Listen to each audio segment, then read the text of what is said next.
Hello, everybody, and welcome back to another day, another episode on this Tuesday edition of 30 NSG. On today's show, we're going to be talking about, we're going to talk about, I predicted, once again, I predicted Final Fantasy XIV and Xbox. They have said that you have to have Game Pass to play Final Fantasy XIV, and I'll show you the receipts of me saying this about 6 months ago when they first made the announcements, and chat was against me. Chat said there's no way that Final Fantasy XIV is going to not charge for a subscription fee, and they're not going to have it on Game Pass. And boy, were you wrong, chat. And obviously not all of you were wrong, but those of you that defended it, we're going to talk about that.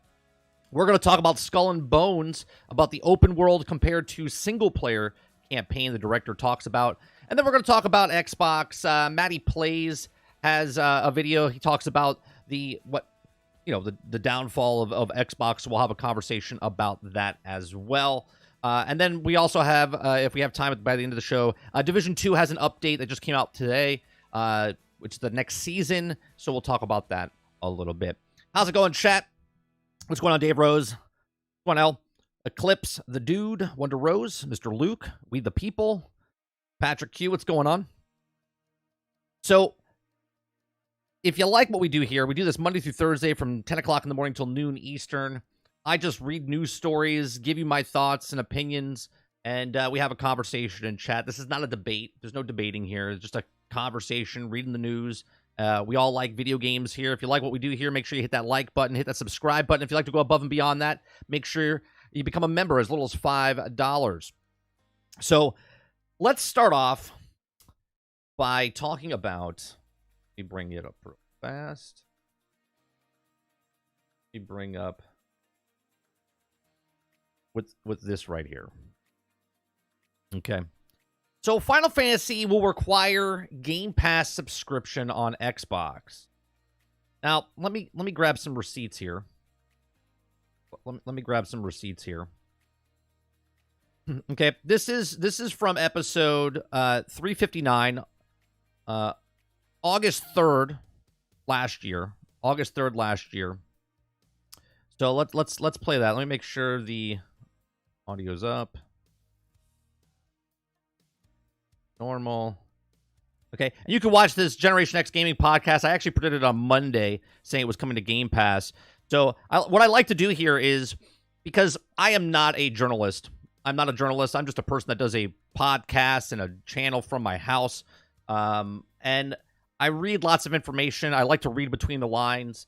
I'm pretty business savvy. I've made basically every prediction that Xbox is coming out with, and this is why I'm not surprised while the rest of the industry is melting down right now about Xbox, going the way they're going. This is just yet another receipt that I've talked about. So here we go. What they've done here is that Square Enix finally woken up from their coma of their MMO is one of the best MMOs that they've ever created in the history of MMOs, right? Final Fantasy. Hold on one second. I'm sorry. Give me 1 second. I'll pause that. And they said, we're bringing that to Xbox. I talked about this on, I think, Monday's show, if I'm not mistaken. Monday's show that we do at 10 o'clock in the morning, Monday through Thursday. I don't think this is going to be like this big hurrah that everyone thinks it's going to be, right? Like all of a sudden Final Fantasy games are going to sell like 10 million copies or anything like that, right? I think what they've done here is that Square Enix finally woken up from their coma of their MMO is one of the best MMOs that they've ever created in the history of MMOs, right? Final Fantasy XIV is one of the most popular MMOs out there, okay? And they said, we're bringing that to Xbox, okay? Now, I think, they haven't announced this, they haven't said anything, I think they're going to bring to Game Pass, right? And then there's certain people said, I don't think they're going to bring it to Game Pass, and I said, oh yeah, they're bringing it to Game Pass, right? Because not to say you can't buy Final Fantasy XIV not on Game Pass, right? You could go out and buy the game on Xbox. Now, there's where I'm wrong. Here's where I'm wrong, because I said it's coming to Game Pass. I said, no, you can buy it off of Game Pass, but you can't. Okay, so let's now go to the actual article. Okay, so Final Fantasy 14 will require a Game Pass subscription on Xbox. Now, Xbox users have waited a long time in arrival of Final Fantasy XIV, but now the release of the acclaimed MMORPG of Microsoft console is at hand. Now, the open beta test on Final Fantasy XIV on Xbox Series S and X is scheduled to begin on Wednesday, the 21st of February, 2024, around 8 p.m. GMT. Now, Square Enix has revealed today now to participate in the upcoming test, and the information includes some unfortunate news. The full game, not the open beta or the free trial, will require a Game Pass subscription to be played on Xbox, having a core tier subscription, which is equivalent to the old Xbox Live Gold, will suffice. Okay. It says, however, this means that Final Fantasy XIV fans of Xbox would have to pay 2 monthly subscriptions, as the game itself is amongst a very few MMORPG that still employ subscription business models. Moreover, it stings even more knowing that the game doesn't apply to PlayStation, where the PlayStation Plus subscription is not required to play the game. Now, Square Enix is asking existing Final Fantasy XIV players to avoid participating in the open beta test. They will also be able to link the Square Enix Microsoft accounts, keeping the associated characters with the full game release, which is scheduled shortly after the test.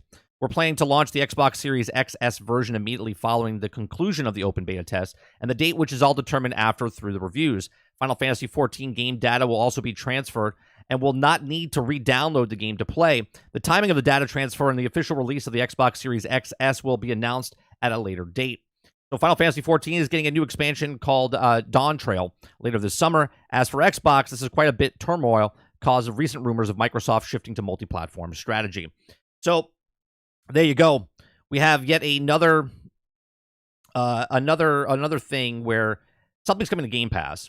And obviously, they're going to, I mean, it's shitty that you have to pay for the service and you're also have to pay for, which at least I believe that's the way it's said. Let me read that part again. Okay, that you have to have both. Okay, it says we'll require a Game Pass subscription to play on Xbox. However, the core tier subscription, which is equivalent to the old Xbox Live Gold, will suffice. But it also says, which also means Xbox would have to pay 2 monthly subscriptions, as the game itself is amongst a very few MMORPG that still employs a subscription business.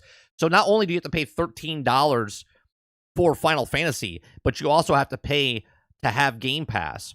Okay, so what I talked about before was they're definitely bringing it to Game Pass because they want to bring that number up. And I talked about how they did this for Elder Scrolls Online. I said this is how they're going to do it for other MMOs. I said probably World of Warcraft at some point will come to Game Pass for either console PC, just PC first, and then later for console down the line. And I'll stick with that. I'll stand by that 100%. I think World of Warcraft will be included part of Game Pass, and they'll move everyone from the Blizzard account over because they're trying to raise that Game Pass number up to 100 million. Now, also with the rumors and stuff going on with Xbox, what their business strategy has changed is that they want to try to raise that and put all the stuff on as many platforms as possible because their business model is getting away from just the console, which I've also been saying for 5 years. I said their mission is to get into more places for more people, and Game Pass is that leading person, right? Like that the software is the new console. So that's what's happening with Final Fantasy. Now, I think, look, I'll stick by what I said 6 months ago. I don't think this is some earth-shattering, like, all the people are going to start running over to Xbox and start playing Final Fantasy, because if you were a Final Fantasy fan, you already were a PlayStation owner, because PlayStation has had the Final Fantasy exclusive for years. Okay, so I don't all of a sudden see, now, sure, are there people that are on Xbox that wanted to play Final Fantasy and never got to it? Absolutely. But that's a very minute population. Now, with Final Fantasy XIV coming to Game Pass, there is, right now, the last time they checked, 25 to maybe 28 million people on Game Pass. And sure, some of those are crossover where they have a PlayStation, or maybe they've already, playing on PC or whatnot for Final Fantasy XIV. But there's still people there that are like, oh, Final Fantasy XIV is on Xbox now? Oh, okay. And they could now play it. Now, obviously, they still have to have the subscription model for Final Fantasy, but now it's there. And now it's opened up to a lot more people. So we'll see how that, filters out once they announce it and once it comes out at the end of this month. And we'll obviously probably talk about it next month as well. What's going on, Mo? Let me see what you guys are saying. The Gears is coming to PlayStation only Xbox game I would play. Oh, is the only Xbox you would play.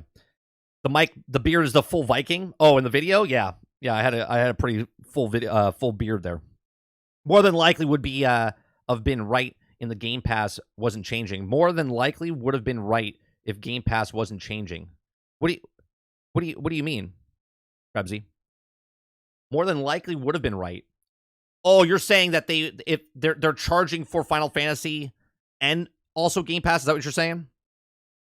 Nothing happening until next week. There's no facts until the horse mouth speaks. L says huge L. Let me bring down the. Let me put the music back on. Good morning, Veteran Gamer. Dude says no thanks. All service games or online only titles need and shouldn't need a subscription to play. I think they'll change it down the road. I think Square Enix right now is still having issues because they're like, well, we still want to make that money off of that. And they would make money if people could play it. I mean, ESO makes money. Fallout 76 makes money because people buy the microtransactions. They don't have to pay for the game.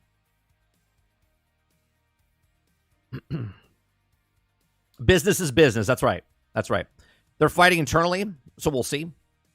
Dave Rose says, I don't see tons of new players of Final Fantasy kind of hit the saturation point, plus the niche genre with it being a JRPG. Absolutely, Rose. And if you remember me talking about it, I had a video before that podcast, like earlier that week, talking about the saturation point and why they made the deal coming over to Xbox. But I said, I don't think it's going to make this huge difference. It's just that if the saturation point is 50 million, now they can get 55 million, 60 million, whatever it is, for people to potentially make more money off of them. What's going on, Hellspawn? It's not going to be on Game Pass? What do you mean? Hellspawn, it is coming to Game Pass. They literally officially announced Final Fantasy XIV coming to Game Pass. Unless you're talking about some other thing. Your prediction would have been more correct if the Game Pass wasn't going through the evolution. True, but we don't know that, Krebsy. Hindsight's 2020, right? Like, I didn't know what they were doing. I mean, a prediction's a prediction. I mean, I said that Xbox doesn't care about the console 4 or 5 years ago, and now here we are, and everyone's like, ah, and they're like freaking out about what's happening with Xbox, and I'm just like I'm over here going, how did nobody else see this? How did nobody else see this? But, you know, Roadkill says, yeah, but Final Fantasy 7, 14, or whatever you have to pay for the Final Fantasy subscription plus Game Pass subscription.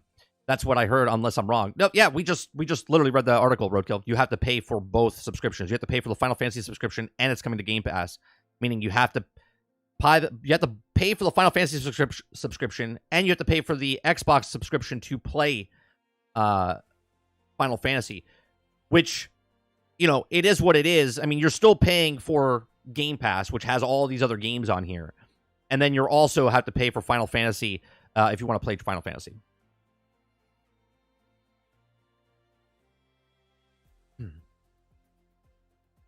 I mean, I think it's stupid, but, you know, I see Final Fantasy. They're in at least in my opinion right now. They're like, well, we're not making that much money. We're making money, but we need to make more money. We're at the saturation point. How do we do that? And they're like, well, what about if we bring it to Xbox, sign that deal, get that chunk of change up front from Microsoft, and then we'll charge the $13, whatever it is, per month. And I think that's stupid on Final Fantasy's part, Square Enix's part, because if they just put it on Game Pass, I said in my prediction, I said that they would get a piece of the 13, or, you know, the monthly fee of Xbox, right? For the for whatever, if it's cents, dollars, whatever it is. And then they would make all the money on the microtransactions anyway. Get it in the door, like a Trojan horse type of thing, right? Where you put the game in there, let people play it for free, like ESO, like the base game for free, and then charge for the DLCs and the microtransactions just like ESO does. Right? You have two different business models on Game Pass right now. You have Fallout 76, which gives all the content for free, right? And then you have ESO, which gives you the game that's on Game Pass and then charges you for all the DLC. If somebody loves Final Fantasy that much more, more power to them. It's just not me, bro. What I find funny out of all this, I don't think this number is going to switch dramatically. I don't think we're going to have some articles that are saying like, oh my God, Final Fantasy XIV is at the all-time numbers now. I mean, obviously it could be. But again, people that like Final Fantasy probably already own a PlayStation. So I don't see them then automatically coming back over to, which gets very confusing now because Xbox is not going to go everywhere potentially. So it's like, why would I leave PlayStation to go to Xbox to play Final Fantasy XIV so I can go back to PlayStation? You know what I mean?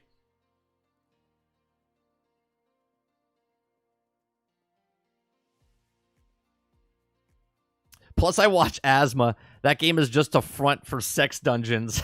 I have a level 78 Dark Knight tank. Haven't played in a minute, though. That's funny.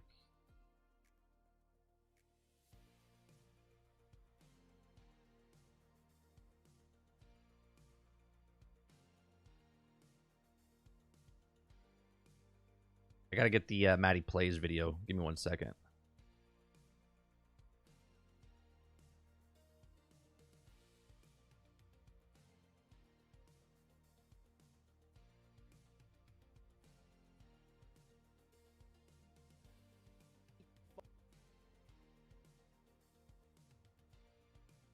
All right.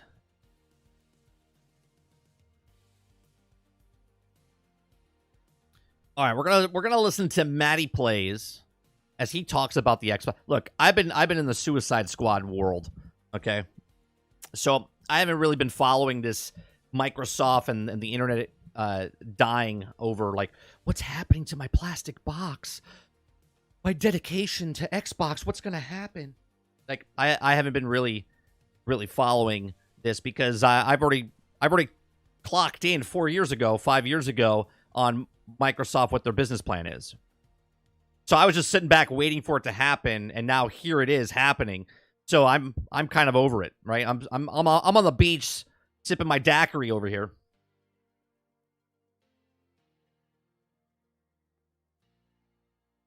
Dolphin says, so you don't need Final Fantasy sub on top of the Game Pass sub. Yeah, you do. No, that's what it said. It says you need to pay 2 subscription models when it comes to Xbox.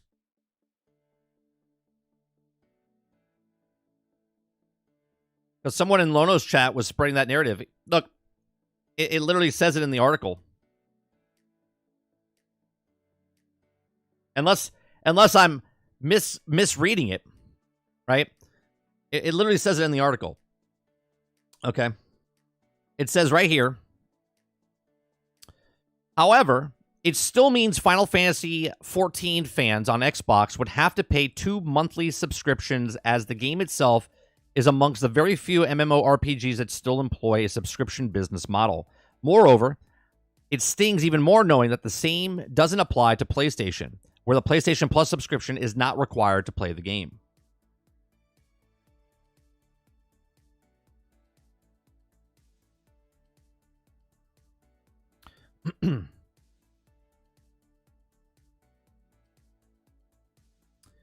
For one thing, the $14 on top of the Game Pass subscription will be off-putting. Majority of the Game Pass subs.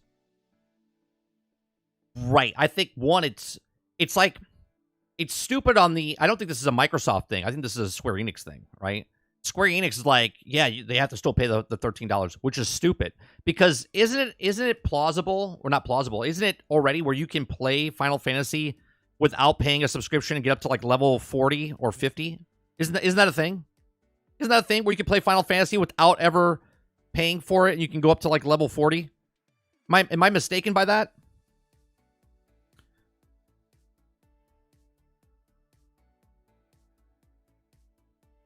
Right? And that's a Square Enix thing.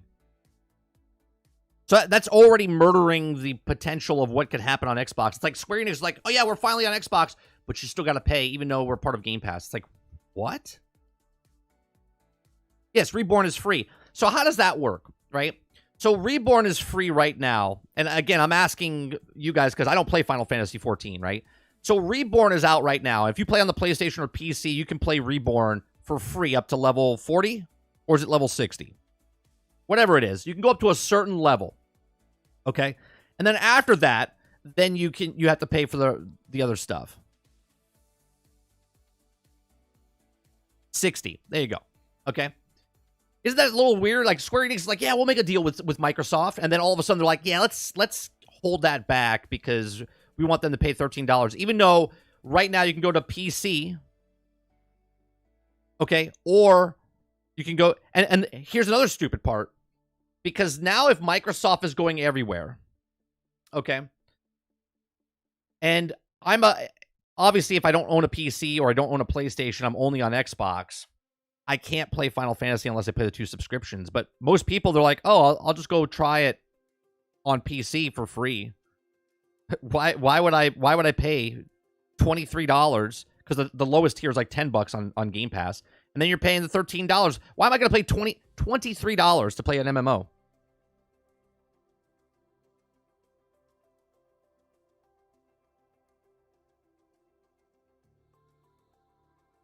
I hate when YouTube does this little problem where it clicks.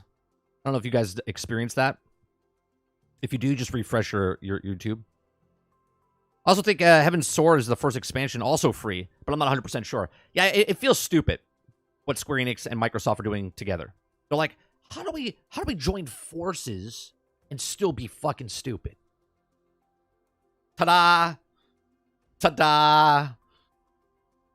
So I'm guessing you can play it free up to a level, whatever, and then you need to pay after. That's not what they're saying, Luke. Maybe you can.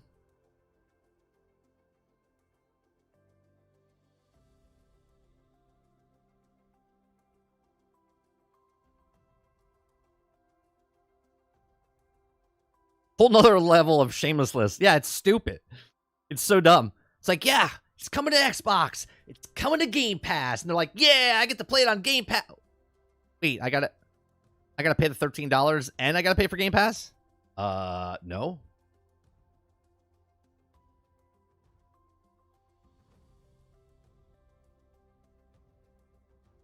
No, you still play it for free up to that point.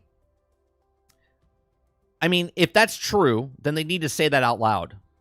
And this is their official statement that they put out there. I mean, obviously it's from this website, but they didn't say.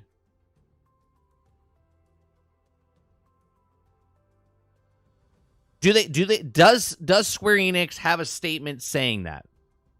Because God, I hope they do. I hope they do.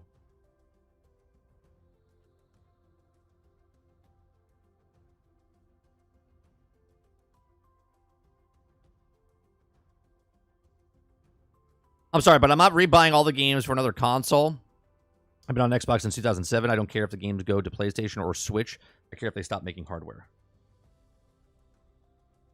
Well, they're not stopping making hardware. They're not going to stop making hardware.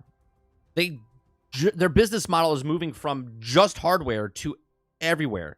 And if you're a person that wants to play in the cloud, you can play in the cloud. If you're a person that wants to play it on PC, you play it on PC. If you're a person that wants to play it on console, you play it on console.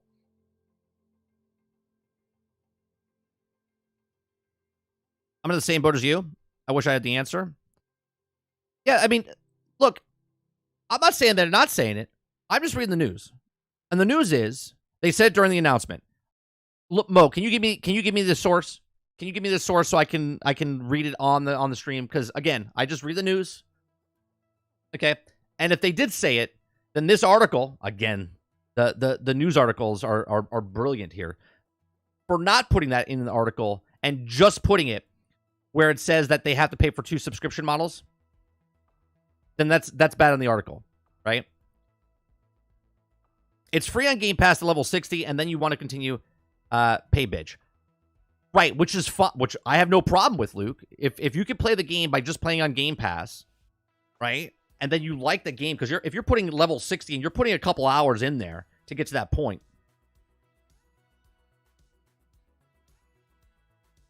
right? I want to make it clear. I always just read the news, and if it's not in the article, I'm not a fortune teller, even though I get some stuff correctly. Okay, if it's not in front of me, if someone has the source where it says, okay, that it's free up to level 60, then that's what they need to post. And these articles, these people that write these articles are terrible because they persuade or make it look like it doesn't do it one way or the other. You know what I'm saying?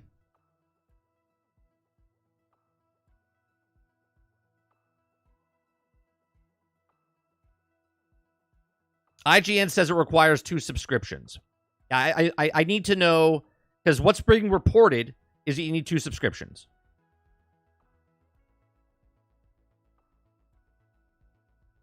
It was the Final Fantasy anniversary with Phil. What was that, 6 months ago? Was that recent?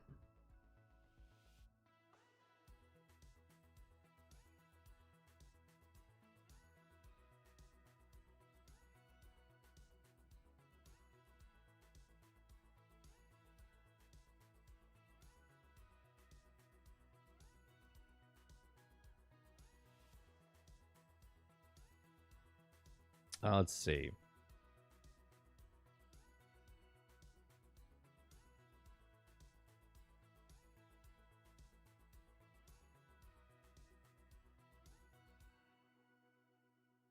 Let's set reset era. Nope.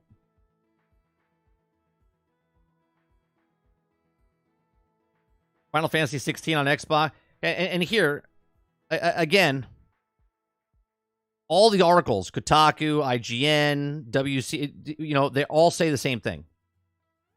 Okay. Let's see if they say it. Okay. To announcement is spot on the middle of Square Enix's blog post and how to participate section. It reveals that while the free trial version of the game, including the beta, will not require a Game Pass subscription, the full Xbox Series XX version will require an Xbox Game Pass Core or Ultimate plan to play. This is an unusual move for Final Fantasy XIV, which only requires a game subscription to play on PlayStation and PC. The entire subscription for Final Fantasy XIV costs $12.99 a month. Game Pass Core is the cheapest tier, is $10 a month. And the Ultimate is $16 a month. And this means that you aren't on a free trial of Final Fantasy XIV a month of playing the MMO on Xbox will cost you roughly $23. Now, again, on my channel, we just read the news, and I give you my opinions on the news. If you guys can show me a news article saying that it's free to level 60 on the Game Pass, then cool. I would like to give that information if it's true. Right? So now we have 3 sources, and again, I understand that the news articles and stuff, they all take the same stuff from each other. Tech Radar says the exact same thing.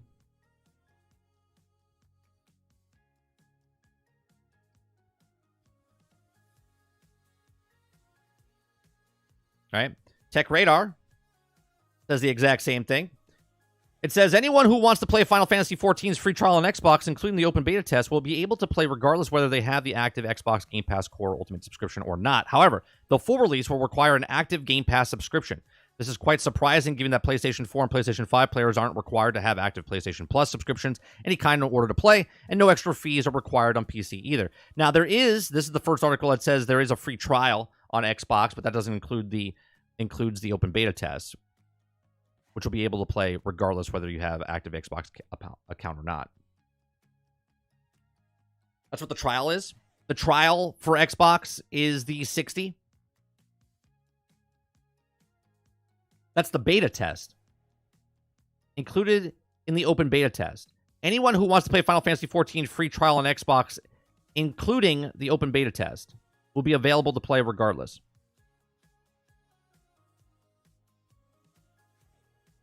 The free trial goes to 70 now. It goes to Stormblood. So the free trial, which is included in the open beta test. There's an open beta test. The free trial goes to 70 or free trial. Okay. So let me look this up. Final Fantasy.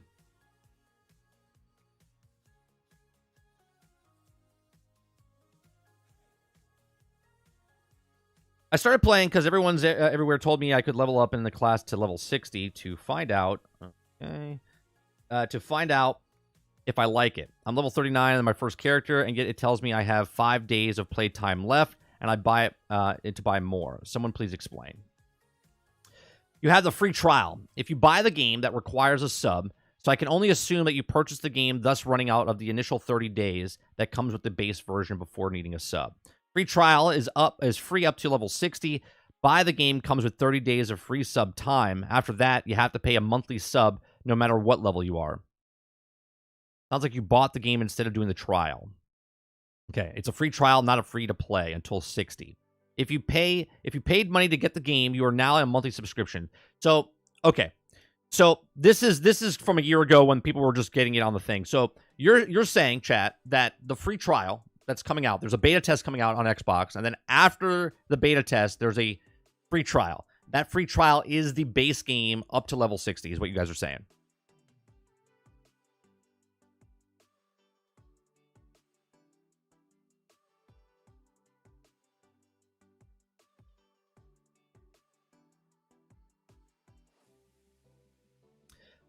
Yeah, and they changed last month when they had the live stream on Final Fantasy XIV. Now it's to Stormblood. Okay. So we know, or I should say you know, because I know nothing. Okay. So right now, Final Fantasy's free trial, which is the base game. So why don't they say it that way? Why don't they say Final Fantasy on Game Pass, you can play up to level 70? Why do the articles run with, and I'm asking, right? Why do they run with, you have to pay 2 subscriptions? Now, obviously, once you play up to 70, if you want to continue playing, then yes.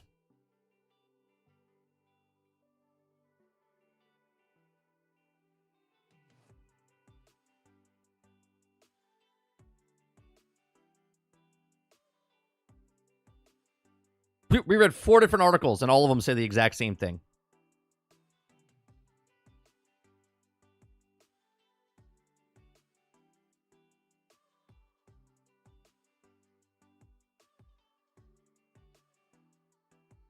That's crazy. So when Final Fantasy comes out, if I want to try it, I can go up to level 70. I'll probably quit before then, but I can go up to level 70.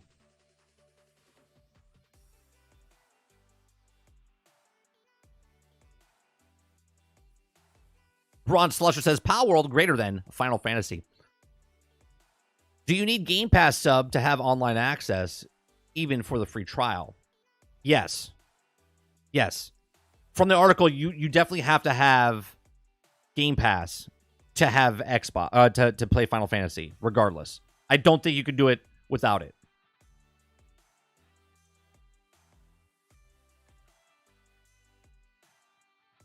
But then again, from the article, it also says that you have to pay 2 subscription models, even though the base game is up to level 70. Yeah, doing everything at level 70 will take you 500 hours. So wait a minute. There's 500 hours of content in the first 70 levels, and the articles are running with that you have to pay $23 to just play the game, even though the trial is up to level 70. Bro, I gotta stop. I gotta stop reading news articles. They're all just a bunch of fucking liars. Why wouldn't the article read as this? Are you ready for this? Final Fantasy XIV coming to Xbox Game Pass, where you can play up to 500 hours up to level 70, right? Up to Stormblood.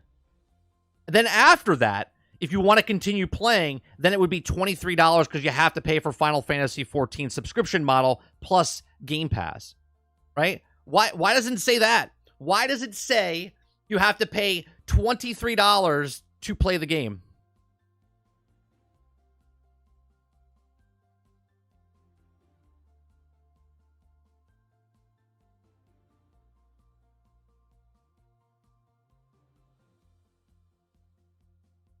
That's fucking stupid. It's fucking stupid, chat. We read 4 articles talking about this, and not one of them brought up that you get the free trial, which is the base game, just like Elder Scrolls, by the way. Okay? So then I am correct in saying from the original prediction that they're coming to Game Pass and you don't have to pay, right? Because now I was under the assumption you had to pay for it, and I said, oh, I was wrong because you have to pay for it. No, it's on Game Pass, and you can literally play up to level 70 to Stormblood without paying a cent more and just playing on Game Pass. Mike, it seems that Sony people are celebrating, but what does it mean for PlayStation has a monopoly on the next-gen console market? They can do whatever they want. That's not really good, right? Yeah, House. I've said this in the past, right? And a lot of people thought I was crazy because they think that I have a preference over what plastic box that they're fucking sleeping with, right? I said that Xbox is not playing the same game anymore, and I said they're moving over to their digital world with the cloud gaming and Game Pass, and that's what they're going to be doing. I've been saying that for years. I said the problem then will be PlayStation, because if PlayStation doesn't have a competitor, then the people that own a PlayStation, they're in more of a problem than what Microsoft is doing, because Microsoft, what they're doing is putting their stuff on all platforms. Okay, doesn't matter if you're on TV, console, PC, mobile phone, handheld, whatever. Okay, PlayStation, now that they have it on PC and there's no competition, they could just do whatever they want, right? Because technically they're not competing with Nintendo. Okay, Nintendo's in its own little world.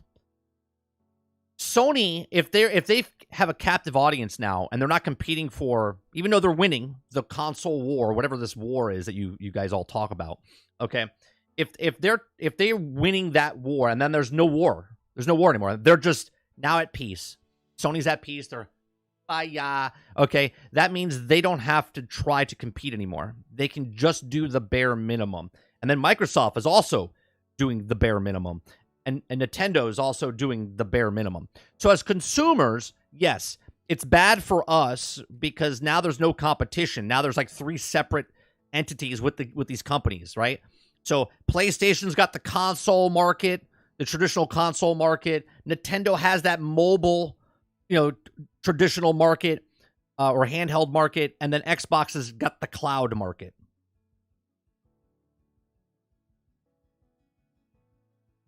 Console war doesn't matter. It's content war. I mean, look at Nintendo. Software is the king. Software is king. Microsoft knows this, hence why they're the most profitable company in the world right now, because software is king. What they do with Nintendo, stop, Rose. You don't get to shift over now. PlayStation doesn't get to shift over to compete with Nintendo when PlayStation said they're not even competing with Nintendo, right? Stop this all of a sudden goalpost move where they're like, oh yeah, who's better system, Xbox or PlayStation or Xbox, all this. And then all of a sudden now Xbox is gone. They're like, no, they have competitiveness with Nintendo. Get out of here with that shit. There was a court case and they even said that they're not even competing with that. Oh, but now because Microsoft is going off, now they're competing with Nintendo.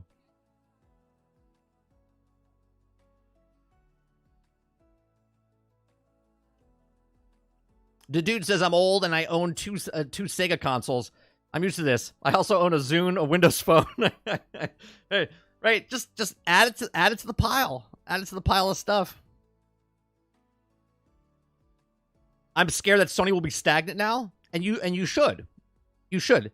If you're a traditional console player and there's no competition for them, then they can take their foot off the gas because there's no competition. But every company can do that now because they're all in the industry, but there's no competition.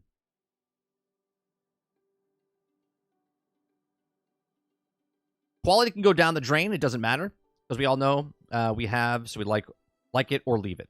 Or leave, right? PlayStation monopoly could be bad for the future development of gamer. Jesus, let me read that again, gamer. PlayStation monopoly could be bad for future development of gamer economy. Yeah. I'll die on this hill. I think console wars are fantastic for consumers. I think console wars is just that sports mentality, right? Hoo-ha, like who we winning? Who I like this better than that.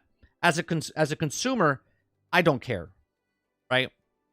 Like if I'm using power drills, am I using a Black & Decker or am I using I don't know what's another drill? You know what I mean? There's competition there, but if one drill dies and one's on sale, I'm gonna buy that one next.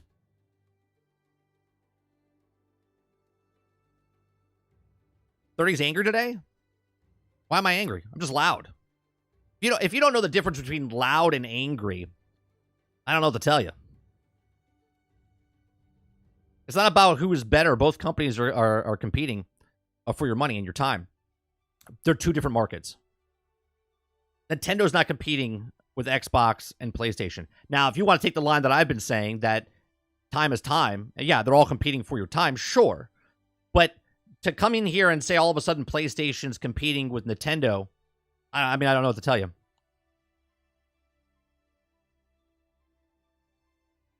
Quintar says Nintendo's in their own world. Right. And now PlayStation's in their own world, and Microsoft's going to be in their own world.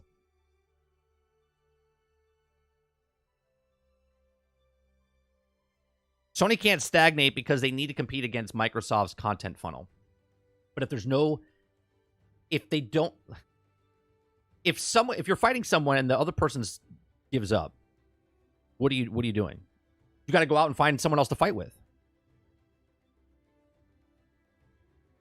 Right? They're competing for console.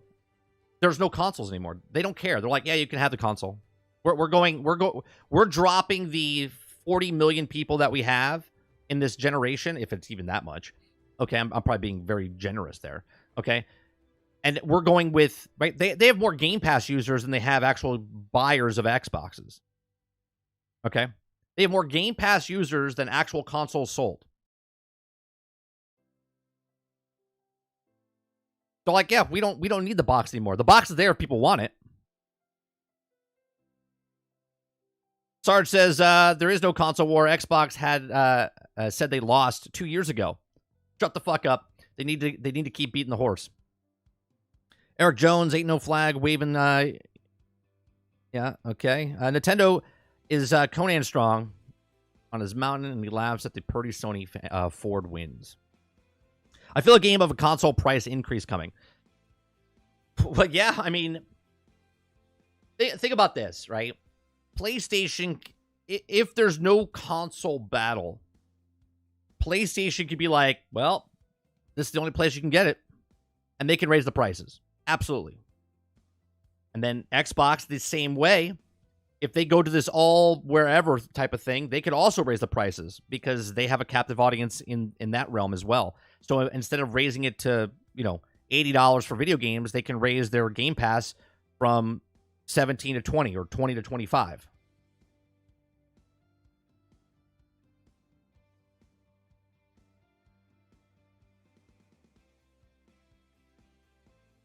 You don't work in construction, do you? I still think developers will compete. It's just a plastic box won't innovate. Well, if you're competing, if there's no plastic box, right, Chris? Then it doesn't matter what the power of the console is, right? This is why they don't look at Switch as a competitor to PlayStation and Xbox. Hence why the console war was PlayStation and Xbox.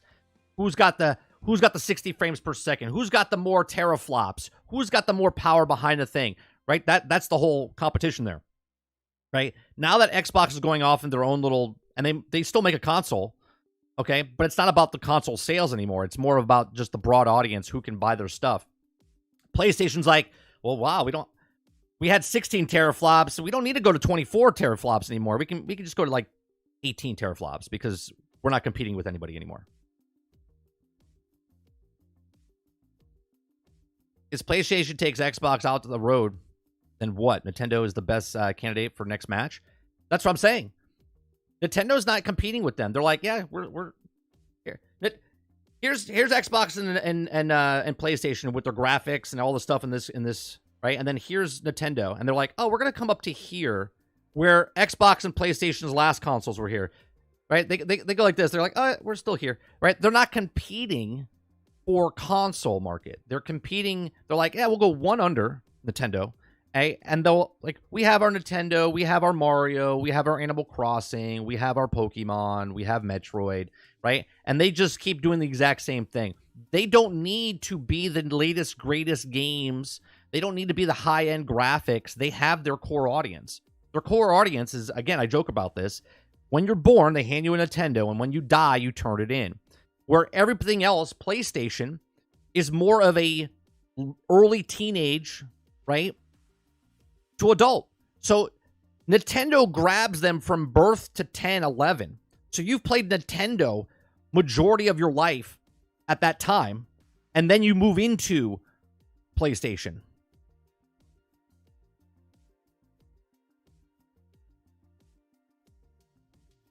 Sony charges whatever they want their console because Xbox won't have one. They'll have one, but it won't be the dominant force, right? They'll still have an Xbox.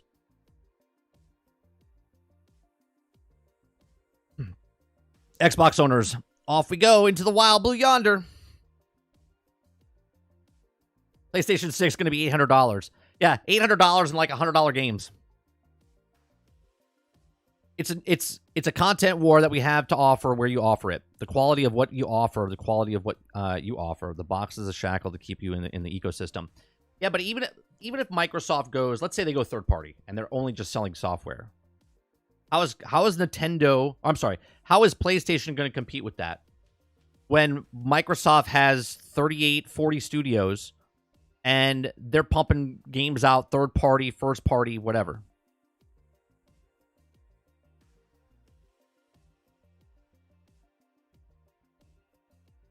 When 6 games a year come out and 4 of them are competitors and they're making 70% of the sales.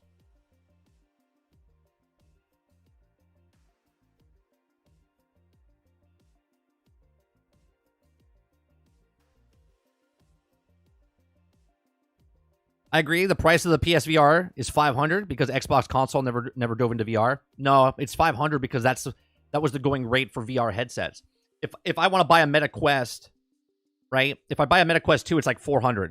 But if I buy a Meta Quest 3, it's $800. So the middle ground is a PlayStation. The difference is I don't need a console to use the headset.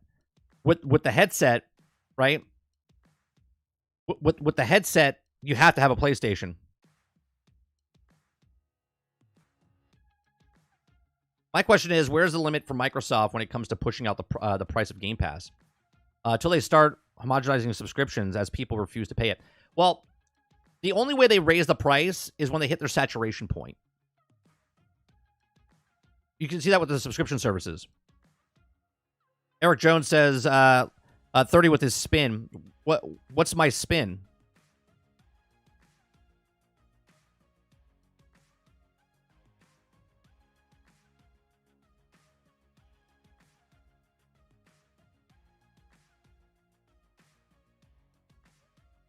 Soon Xbox will be the Sega, right?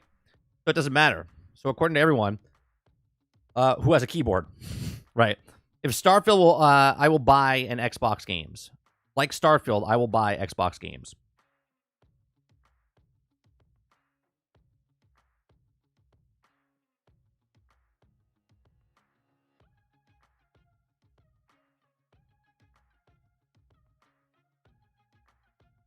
But where's the people's limit is my question. That's different for everybody. So right now, everyone pays like, let's say $15. Just say average $15. And people are like, I'll go for 15. We talked about this months ago. Like, what's the stopping point? I think mine's 25, right? It all depends what the value compared to what your price is. If right now you're paying $15, Game Pass is a good deal. Great deal. Okay? But then it goes up to 20. And you're like, they're not bringing as much stuff into the system anymore, or into that ecosystem of Game Pass. So it's like, is it worth the $20? That's like, oh, it's 25, right? If they keep adding stuff to it, it all depends, right? And then if people leave, but the percentage of people that pay the 25 cover the people that left. So instead of having 50 million people paying $15, now you have 30 million people paying $25.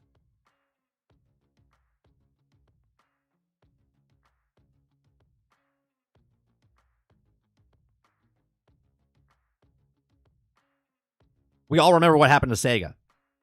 Yeah, but the difference between the Sega and what's happening now is that Sega had no backup plan. There is no internet like it was for Microsoft. There's a huge difference in comparing what happened to Sega and Atari back in the day and what's happening to Xbox now, right? Think of... Here's a great analogy, right? Think of Microsoft right now as Yoda. Okay? And what I mean by that is that Yoda was powerful as an entity, like as a person on the planet. He was one of the strongest Jedi. But then he vanishes himself, or Obi-Wan Kenobi, whatever. He vanishes himself, and now he's more powerful because he's everywhere.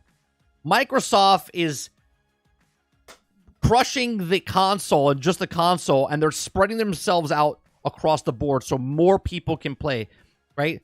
They literally quadruple the money they make based on all these things that they're getting now. Instead of just buying that software for that one console, you can now play that software or get that Game Pass on anything you want.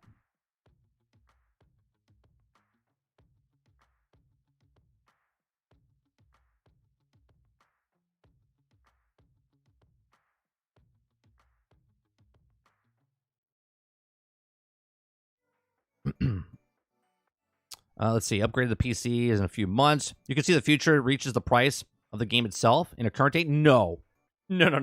If you're paying $60, $70 for Game Pass, there's no way that'll happen. No way that'll happen. I'll be long gone before that happens, Salty. There's no way. Is playing any games for $20 a month better or worse than playing a game for $70 day one?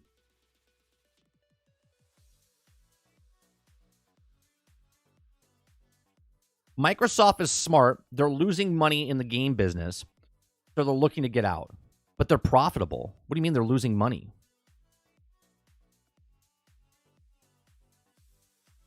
Only depends on the catalog of games and the person for me, for the value part, certain titles. There's no way someone's going to pay $70 for a subscription service. No way. That's death.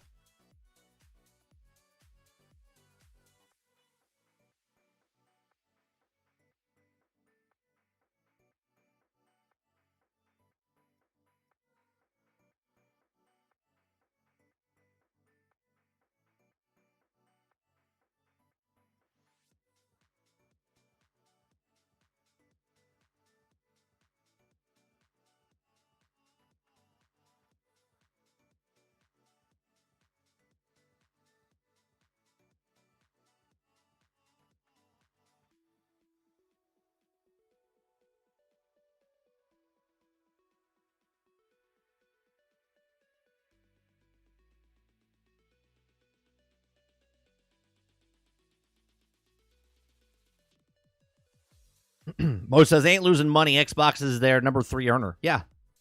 Out of all the divisions that Microsoft has.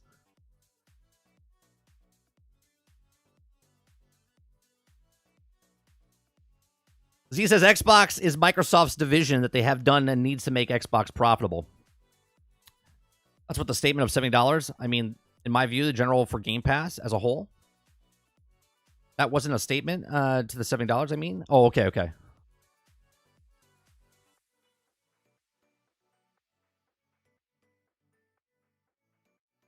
I was collecting over $400 million a month doing nothing, losing money.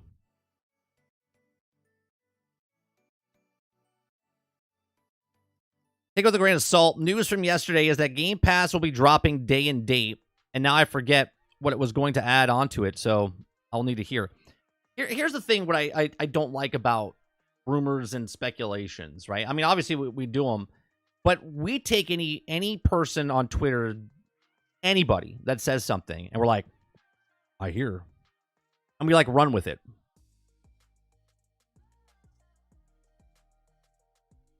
I mean, in defense, when I said that Final Fantasy is coming to Game Pass 6 months ago, if I tweeted that, people would be like, well, okay, sure. I have no source. I have no nothing of that.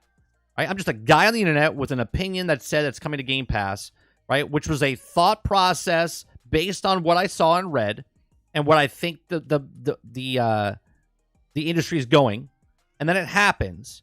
Now, if I put out a tweet on Reddit, everyone's like, Prophet 30 and Still Gaming said this, and now 15 people make videos and stuff, and it's just silly until it happens.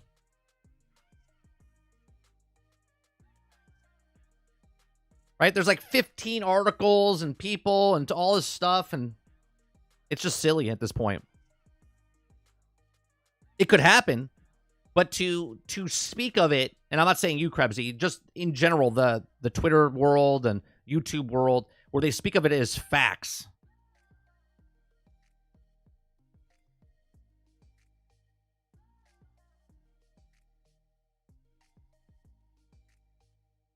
They run with it with their impression chasing, that Twitter bucks. Yeah. Now, see, I have no problem going back to something I said and showing the receipt of me saying it. Right? I said that it's coming to Game Pass. And someone in my channel at that time was like, it's never coming to Game Pass. I said, don't ever say never. You know, don't ever say never.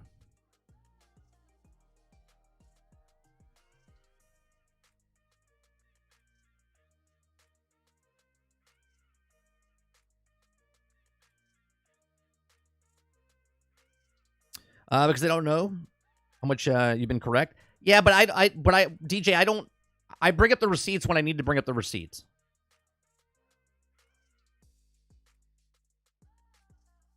How many videos, GXG episodes, can you go back where you and Sarge predicted a ton of stuff that was coming out now? Remember the year we started remakes and remasters? Exactly, and they're all there for people to go watch the past broadcasts and see stuff.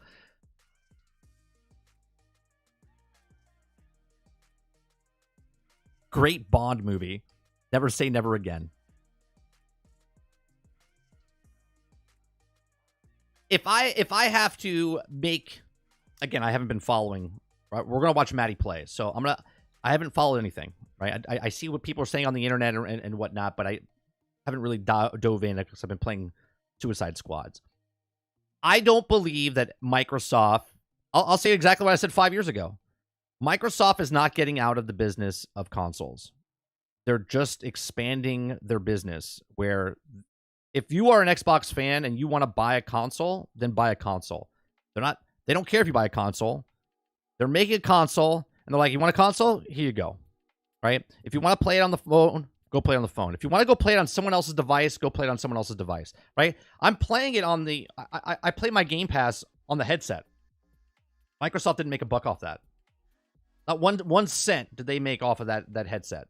Okay? But I can play their games on that headset. I can play their games on my PC. I can play their games on my mobile phone. I can play their games anywhere I choose to play. Right? And if I buy the game and put it on that PC and put it on the television or put it on my headset, that's one thing. If I rent Game Pass for 1 month and put it on my PC, on my headset, on my mobile phone, on my television set, in my console, that's what it is. That's what it's always been. This is what it was before they came out and said it 2 years ago. This is what I said 4 to 5 years ago. I said that was their plan. Game Pass is the future of their division, which it's mind-boggling to me that people don't see. Microsoft made their trillions of dollars off software, not off hardware. So why is it such a stretch that they're going that same route with games?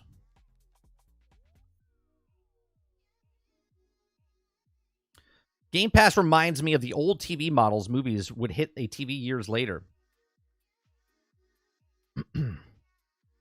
Top Microsoft 365 business SKU, $27 per month per user. Game Pass won't go much higher. Right.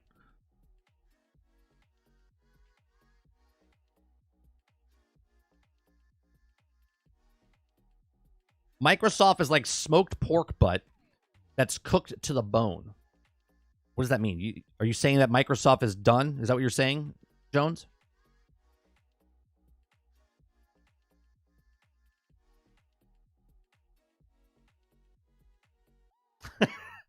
I like how you said it, dude. I hear you, Mike. And you're right. However, people like me who invested heavily into Xbox will need a quick minute to walk this one off. Walk what off, though? Walk what off? You can still buy the console if you choose to. If you don't, you don't have to.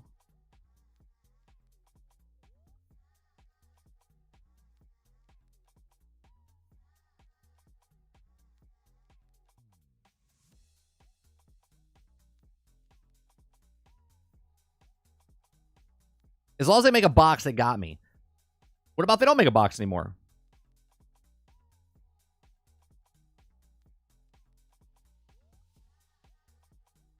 He's saying Game Pass is ass.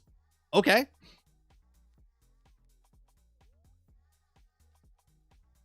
lot of people just don't like Microsoft. Like they bullied them when they're growing up. It's getting so cringe. That's a round way of saying done being wrong. The Xbox console is done. But I don't understand. You're saying this to me like I didn't know this. Right? I've said this for years. They're not in the console war. They're playing a separate game now. And everyone's like, no, PlayStation's king of consoles. I'm like, oh, okay. They're not playing in the console market anymore. No. You don't understand, 30. PlayStation is the best. Okay. You're not hearing what I'm saying. Microsoft doesn't care. They're going off to digital. They're play wherever you want. No, you're not understanding. This console is gone. We're the best. Okay, enjoy yourself. It doesn't matter for me as a customer.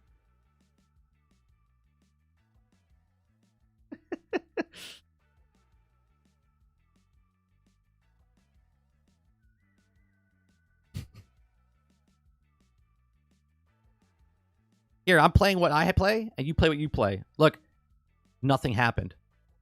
Nothing happened. I don't mind Xbox releasing other platforms. I just like taking away from Xbox players. They're just bringing in more people to the game. I don't really lean on PlayStation or Xbox. Both. I'm enjoying both. Yeah, nothing happens.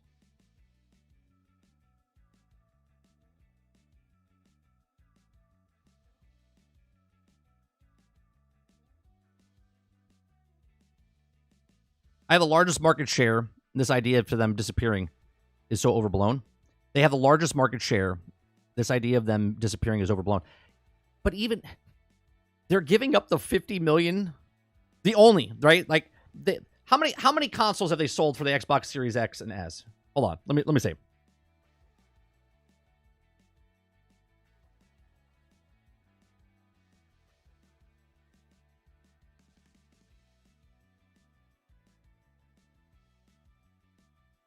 Let's see. December 1st of 2023. What's the total sales? Let's see.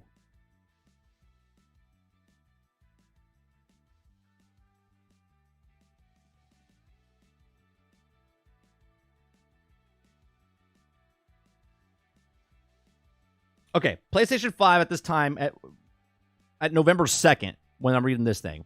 Okay, they sold 43.87 million units in 35 months. The Xbox Series SX sold 23.9 million units. So let's just say Xbox that I'll give them 30 million units, right? That's it. They're like, yeah, we're not selling consoles. There's 30 million units out there, and yet there's 30 million people paying Game Pass. Okay, obviously not everyone that has an Xbox has Game Pass, because there's people that don't own an Xbox that have Game Pass, right? So they're looking at the market going, there's more people that we can get to, right, where we don't have to focus on just the 30 million people buying Xbox.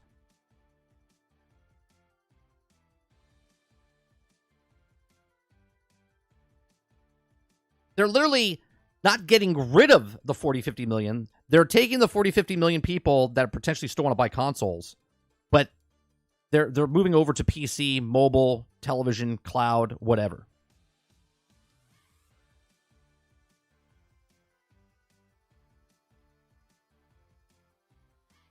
Hell, even if they get rid of the Microsoft Rewards program, I'd still stay Xbox. I saved up $1,000 in my account. Plenty of gamers on PC who would love Starfield. Maybe the vocal minority of YouTube and Twitter. Microsoft will need one more console that gets users accustomed to how cloud works before completely bailing on the consoles. Yeah, I mean, but people have been saying that the last console for the last time, a couple times now, right?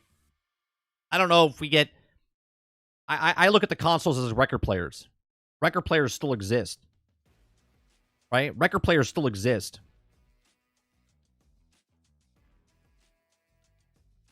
Sony knows the gaming market. Was Sony fucking Bo Jackson? Microsoft, not so much. You're absolutely right. Microsoft just knows how to make money. Hence why Microsoft is doing what they're doing.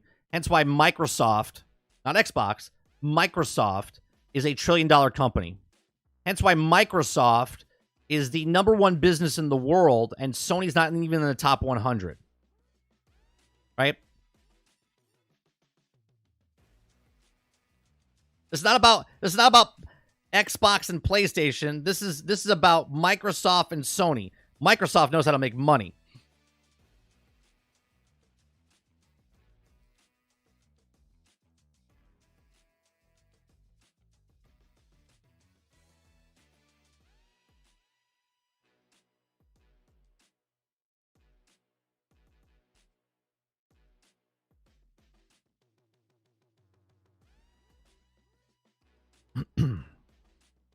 In the end, who cares where they play? It's all about games themselves, not the box they play them on.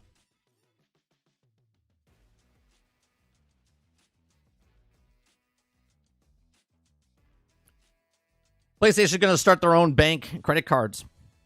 Perhaps, yeah, right? Didn't Xbox just call out their credit card?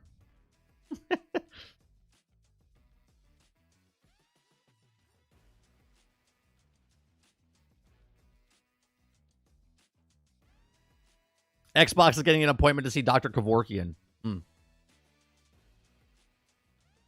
Eric's here just typing away. He's like, what else can I say? Let me go through the Rolodex of things we can try to get Xbox users upset about. Your game is dead. Dead like a pig. It's cooked like some pork. It's gonna see the doctor. How many ways are you gonna say it, Jones? Let me get the point across. Xbox is not gonna make it. Dead as a doornail. It's in the crypt.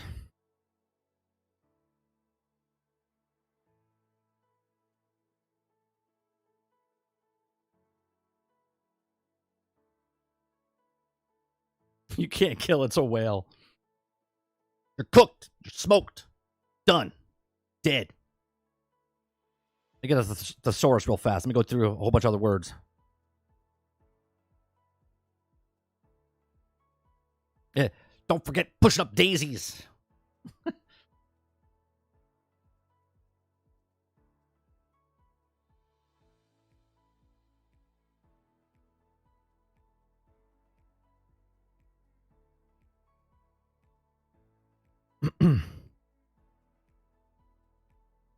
Yeah. Hold on a second.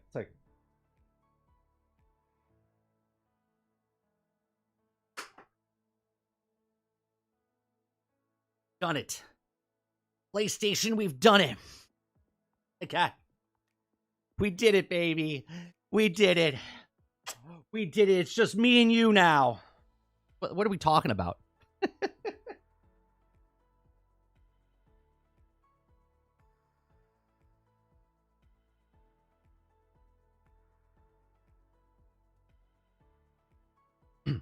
Sleeping with the fishes, see?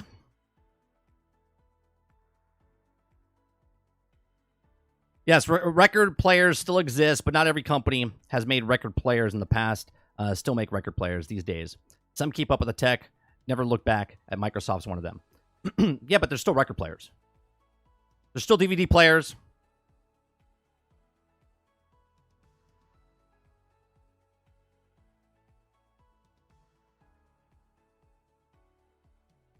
Right? That's the whole point, right?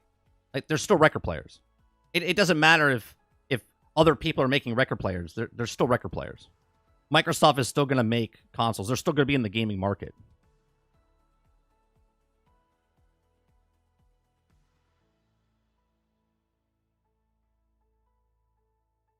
The sleek glory of Japanese plastic. I don't know why that got me.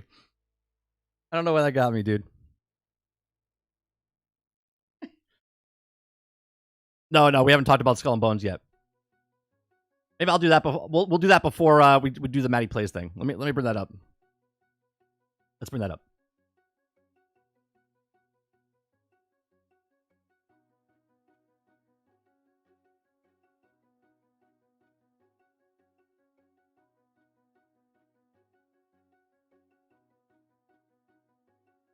All right. So you guys know how I feel about Skull and Bones. I played Skull and Bones. I played it for 4.5 hours of the 6-hour trial, and someone's like, "Well, you only played 4.5 hours. You don't know what you're talking about." I mean, I played 4.5 hours of a 6-hour trial, and the game is, for the best word, it's. I want to go play Sea of Thieves more than I want to play Skull and Bones. Okay, so now I'm sure there'll be a fan base of this. I'm sure this will be the Suicide Squad, Kill the Justice League for those people that like Skull and Bones. Okay, so former Skull and Bones director says making a separate solo campaign would have prevented the team from creating a really deep open world. Okay, so there you go. There's no campaign, or at least no deep campaign. Okay, so Ubisoft long-awaited, much delayed Pirates Adventure Skull and Bones, which was delayed, been in development for 10 years. It's been redone 4 times. Is coming out soon, just in terms of its release date. But it's also kind of game that actually it actually is. First, we have match-based multiplayer exclusive affair when it comes to going to the future or feature multiplayer game modes, including single player. Now it's supposed to be a shared world experience, similar to Sea of Thieves. It changed directions more times than a slop stuck in a whirlpool. A sloop, a slop. Jesus Christ, I'm okay. Brain damage. A sloop stuck in a whirlpool. But a new report of IGN lays out the whole twisting saga of games development in step-by-step details, along with the reasons behind multiple changes of the tack. Now, as part of the former creative director, Elizabeth Pellin reveals that the fate of the game's coded single-player campaign and why Ubisoft Singapore opted to ditch it.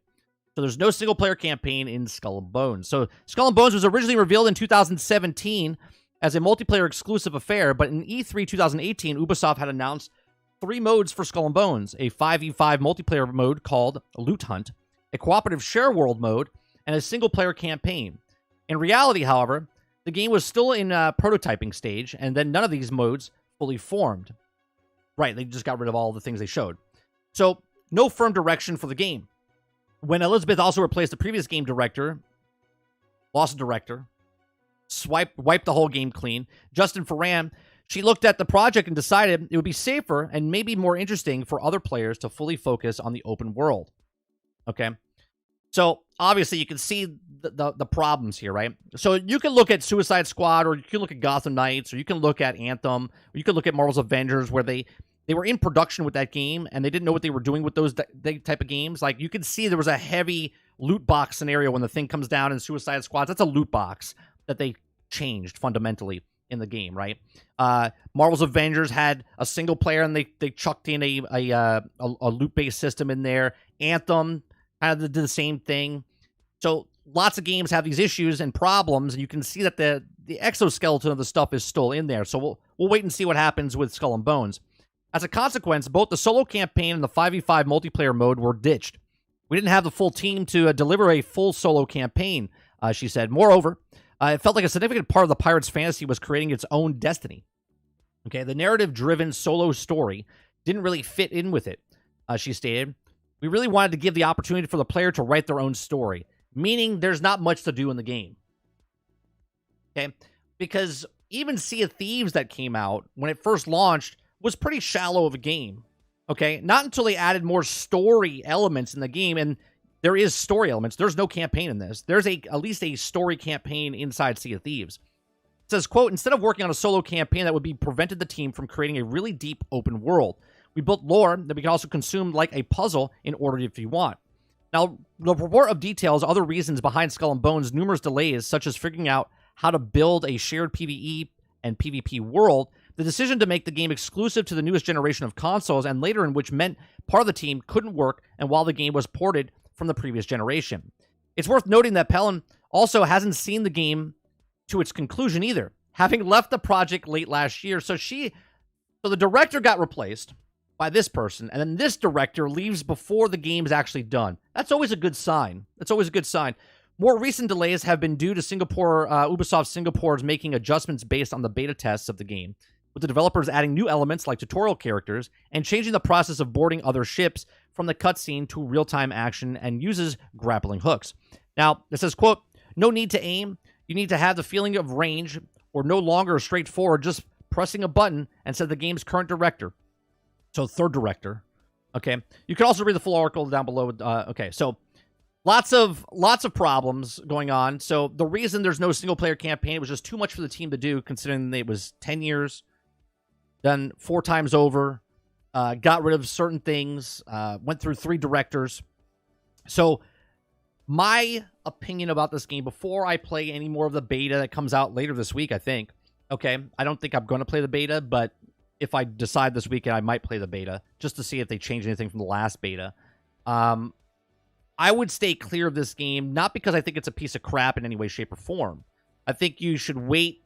Don't pre-order. Don't get it day 1, week 1. Kind of wait and see how this turns out, because, again, it used to be a PvP game, and then it turned into a single-player campaign, and they got rid of the campaign because they couldn't build the campaign, and then it went back to this open-world type of thing. So it'll be interesting to see how this appears out. But when you have this many people go through and have that many things change in the game, you're going to see bits and pieces of the game from all different assortments of what they had, and it's not going to stick together very well. But each their own. These are just my thoughts. Let me know yours in the comments section down below. Are you going to pick up Skull and Bones day 1? Are you going to pre-order? Are you super excited about Skull and Bones? Let me know in the comments section down below. Please make sure you share, like, and subscribe. And if you like what we do here, please check out some of our other videos. Thanks for watching.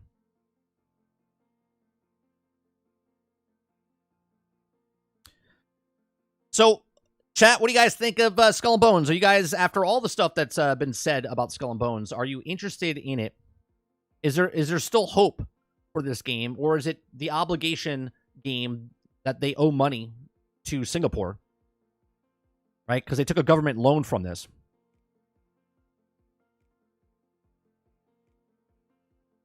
Let's see what you guys are saying. Let's see. Director would drown in a puddle if they think Skull and Bones is deep. Because Ubisoft's biggest open worlds doesn't exist, why bring back the fort mode? Well, the problem with this game is it's an open world game, but you never get off the boat unless you're in like a hub. And the hub is just a menu system. Sarge says obligation game, end of story. So make it into a sandbox game. Hit that like button. Thank you very much, dude. Eric Jones pouring some of my Colt 45 malt liquor on the ground as we speak. RIP Xbox consoles. There you go. Jones got another one. Keep them coming, Jones. Paul says that's nuts. That just means more people got there to say make the game better.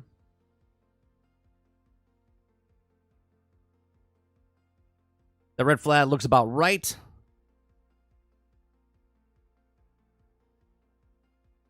The game, while getting as much hate, no matter if the game is fantastic, it's going to get roasted. Yeah, I mean, it's the same factor as what's happening right now with Suicide Squad. But you know what the problem is? Actually, it almost could be the same, because people wanted another Black Flag, and they didn't get Black Flag. But at least this game is sort of like Black Flag, where Suicide Squad's nothing like Batman Arkham, and that's why people hate that game. I've watched more videos after, and so many people bring it up that it's not the Arkham game they're looking for. And they have Ubisoft Plus for a month just to play Prince of Persia, The Lost Crown. I'm going to play the open beta in 3 days. My friend's excited for it. Much like getting his balls stepped on. I mean, look, people like what they like. I just try to put it out there, like, there's a difference between a game being bad and a game production being bad. There's a lot of signs on this. Like, if you want to spend your hard-earned money on this, by all means, go ahead. But don't be surprised if all of a sudden you play this game and go, it's not that good, right? All I'm asking is that you just don't pre-order it and you play it like after day 1, because at least in one day there'll be multiple videos showing you what this is, right? There'll be plenty of content out there to consume and make an educated decision if you want to buy this instead of just buying it right off the bat. Is there any news on Suicide Squad getting performance patch on PC? I've heard it's not running well. I have no idea, House. I haven't heard anything about it. I can't wait to saw some trees. Not only are you sawing trees, you got to do the mini game to saw trees. It's not like Minecraft where you just hit X and you're chopping out a tree, right? You gotta wait for the meter. You gotta perfectly, and that meter moves, and the green bar is better than That's going to get old real fast.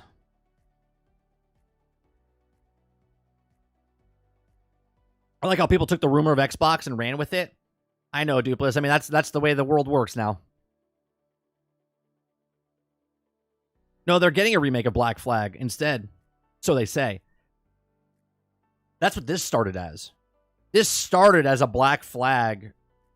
And now they're going to work on the Black Flag because this is the game that no one wanted.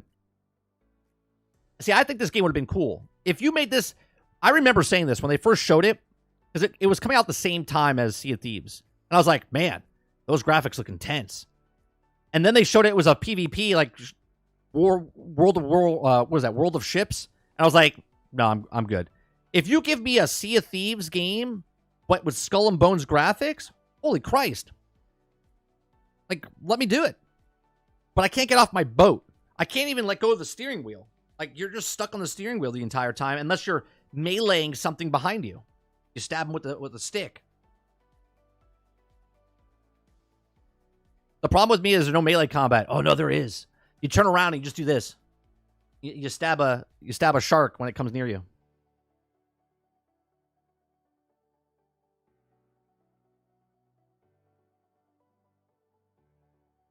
This was the Black Flag PvP. That's what I'm saying. That's what I'm saying. It's like the Fable minigame with the green bar thing. Yeah. Yeah, it's going to be interesting to see how many people are like, okay, look, I have no problem taking an axe and like Conan and Pal World and everything else and going chop, chop, chop, chop. But now you're taking the instant gratification of hitting the X and chopping a tree to... You got to stop it, and you got to do it like 3-4 times, and it's like you're making it longer. Why? So people last in the game a little longer. So they have to do a little bit longer to stay in your game, because time is the essence here. You play our game, we want you to stay in there as much as possible, because that means there's a possibility that you're going to get a microtransaction or whatnot. World of Warships, yeah, graphically I had potential coming back in years, and also the feature needs to be make the same level as Sea of Thieves. There's a lot of things wrong with Skull and Bones, and everyone, I implore anybody to try out the beta this weekend. Try it out, because if you're on the fence right now, you're like, dude, it's really good. Play the beta, play the open beta, because you playing it, you'll see what the game is. Right? Again, all games should have demos. All games should have demos for you to try. The beta's coming out. It's an open beta. Try it out. So that way you're not fooled by your $70, right? Remember when this game was supposed to be $40? Remember when they said it was supposed to be $40? Is it a full-fledged game? I think it's a full 40 full 70, isn't it?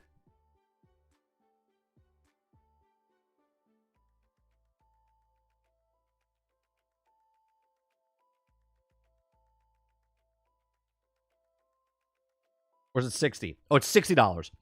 They went a little lower. It's $60. Okay? It's $60. So it's not a full 70. It's 60. It's $59.99.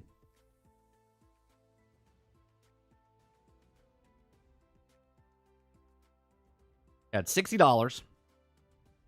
That's for the standard edition.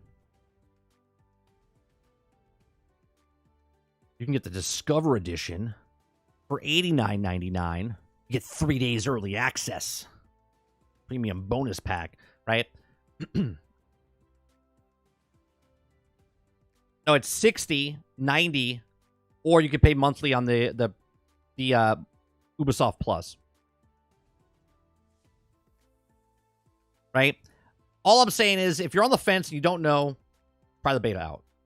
Try the beta out before you buy it.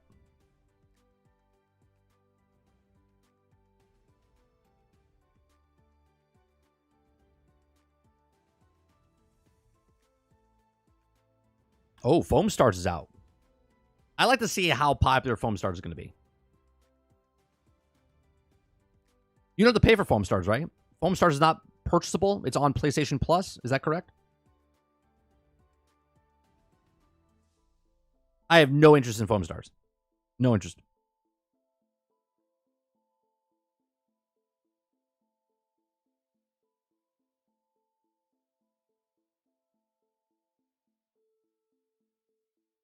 I think it might be popular. You think Foam Stars will be popular? Like truly popular, or like popular for a hot minute because of Twitch streamers and whatnot?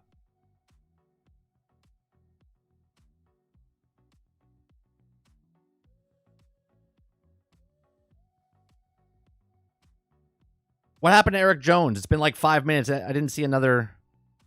I didn't see another death to Xbox in the. Come on, Jones. You gotta keep it up, man. Where you at? Where's the next one? I'm looking forward to these. Bro, they're serious about Skull and Bones. They got Michelle Rodriguez to do a commercial spot for it. Uh-oh. Uh-oh.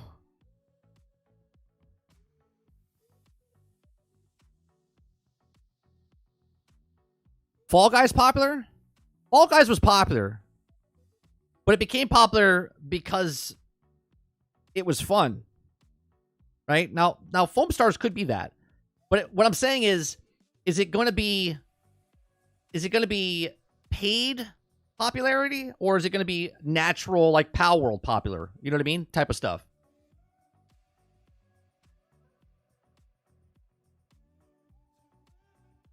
I don't think it'll be popular with our group of gamers. Oh, of course.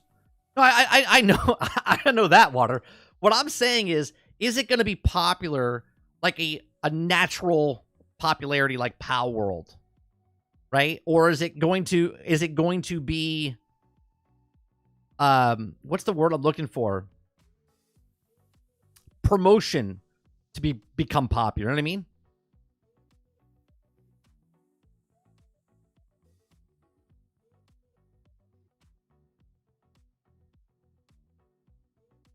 Foam Stars will get a decent following. PvP games are popular. Yeah, but I think the type of game it is, I don't see it being popular because a lot of people that are playing that game would rather play another more, I don't know how to say it. Yeah, sponsored, Luke. You know what I mean? Like, it's like everyone's playing it because it's sponsored. Not everyone's playing it because they truly want to play it. Like Among Us was popular, but it was this like organic popularity after a streamer played it type of thing.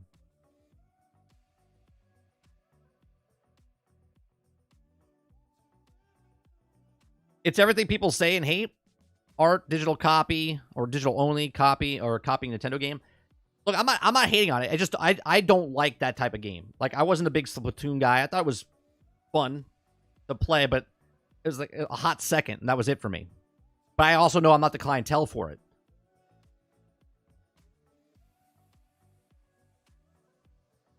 Hard to tell because they're making it free for 1 month. Oh, see? That's the Trojan horse. Right? Get it in there for free. Everyone that downloads it for that first month keeps it, right? So try to get as many people's eyes on it as possible, and then it gets paid. Foam Stars is the game of generations. PlayStation Plus is how Fall Guys and Rocket League took off. No, but what made Fall Guys take off is the natural just fun factor of Fall Guys. 100 people running through obstacle course, like just a fun thing happens.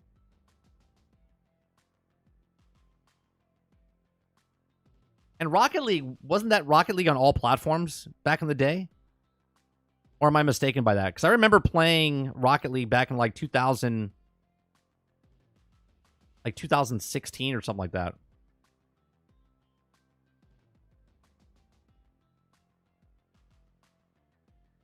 July 7th, 2015.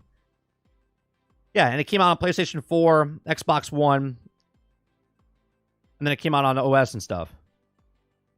The game released on PlayStation 4 and Steam. I played it on Steam. That's what I played it on.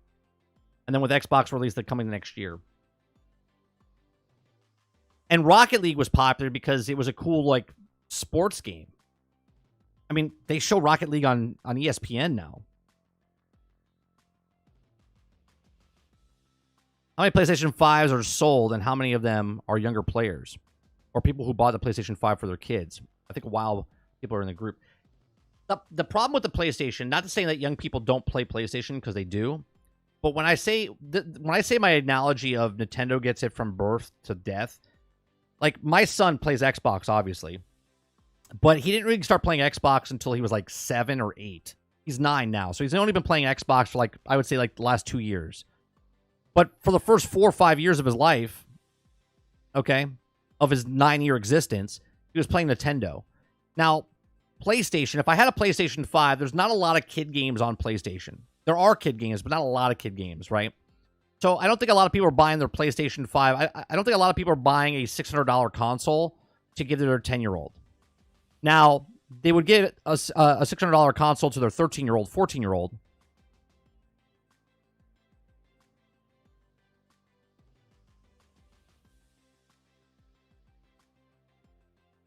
Fall Guys popped because it fell right at the start of the world locking down and took off. That's true too, Paul. I didn't even think about that. That is also true. Especially on PlayStation, everyone's already playing Call of Duty, Fortnite. I really doubt they're going to get many people. Right, Eclipse. Like, I don't think someone's going to drop Tarkov to go play Foam Stars. I don't think people that are playing Fortnite, they might give it a shot, but they're going to go back to Fortnite. It's a really hard industry to break into with these PvP games. Hence why a lot of them fail instantaneously. Foam Stars will be like that dodgeball game would last for like a second, be gone. I said, I forgot about the dodgeball game, but I was talking about that roller derby game. Were you here when I played that? It was a fun little game that was made by, I think Square Enix, if I'm not mistaken. But it was pretty funny. But I was like, this will be dead in like a week. It's still out there. People still play it, but the player base is not there for that.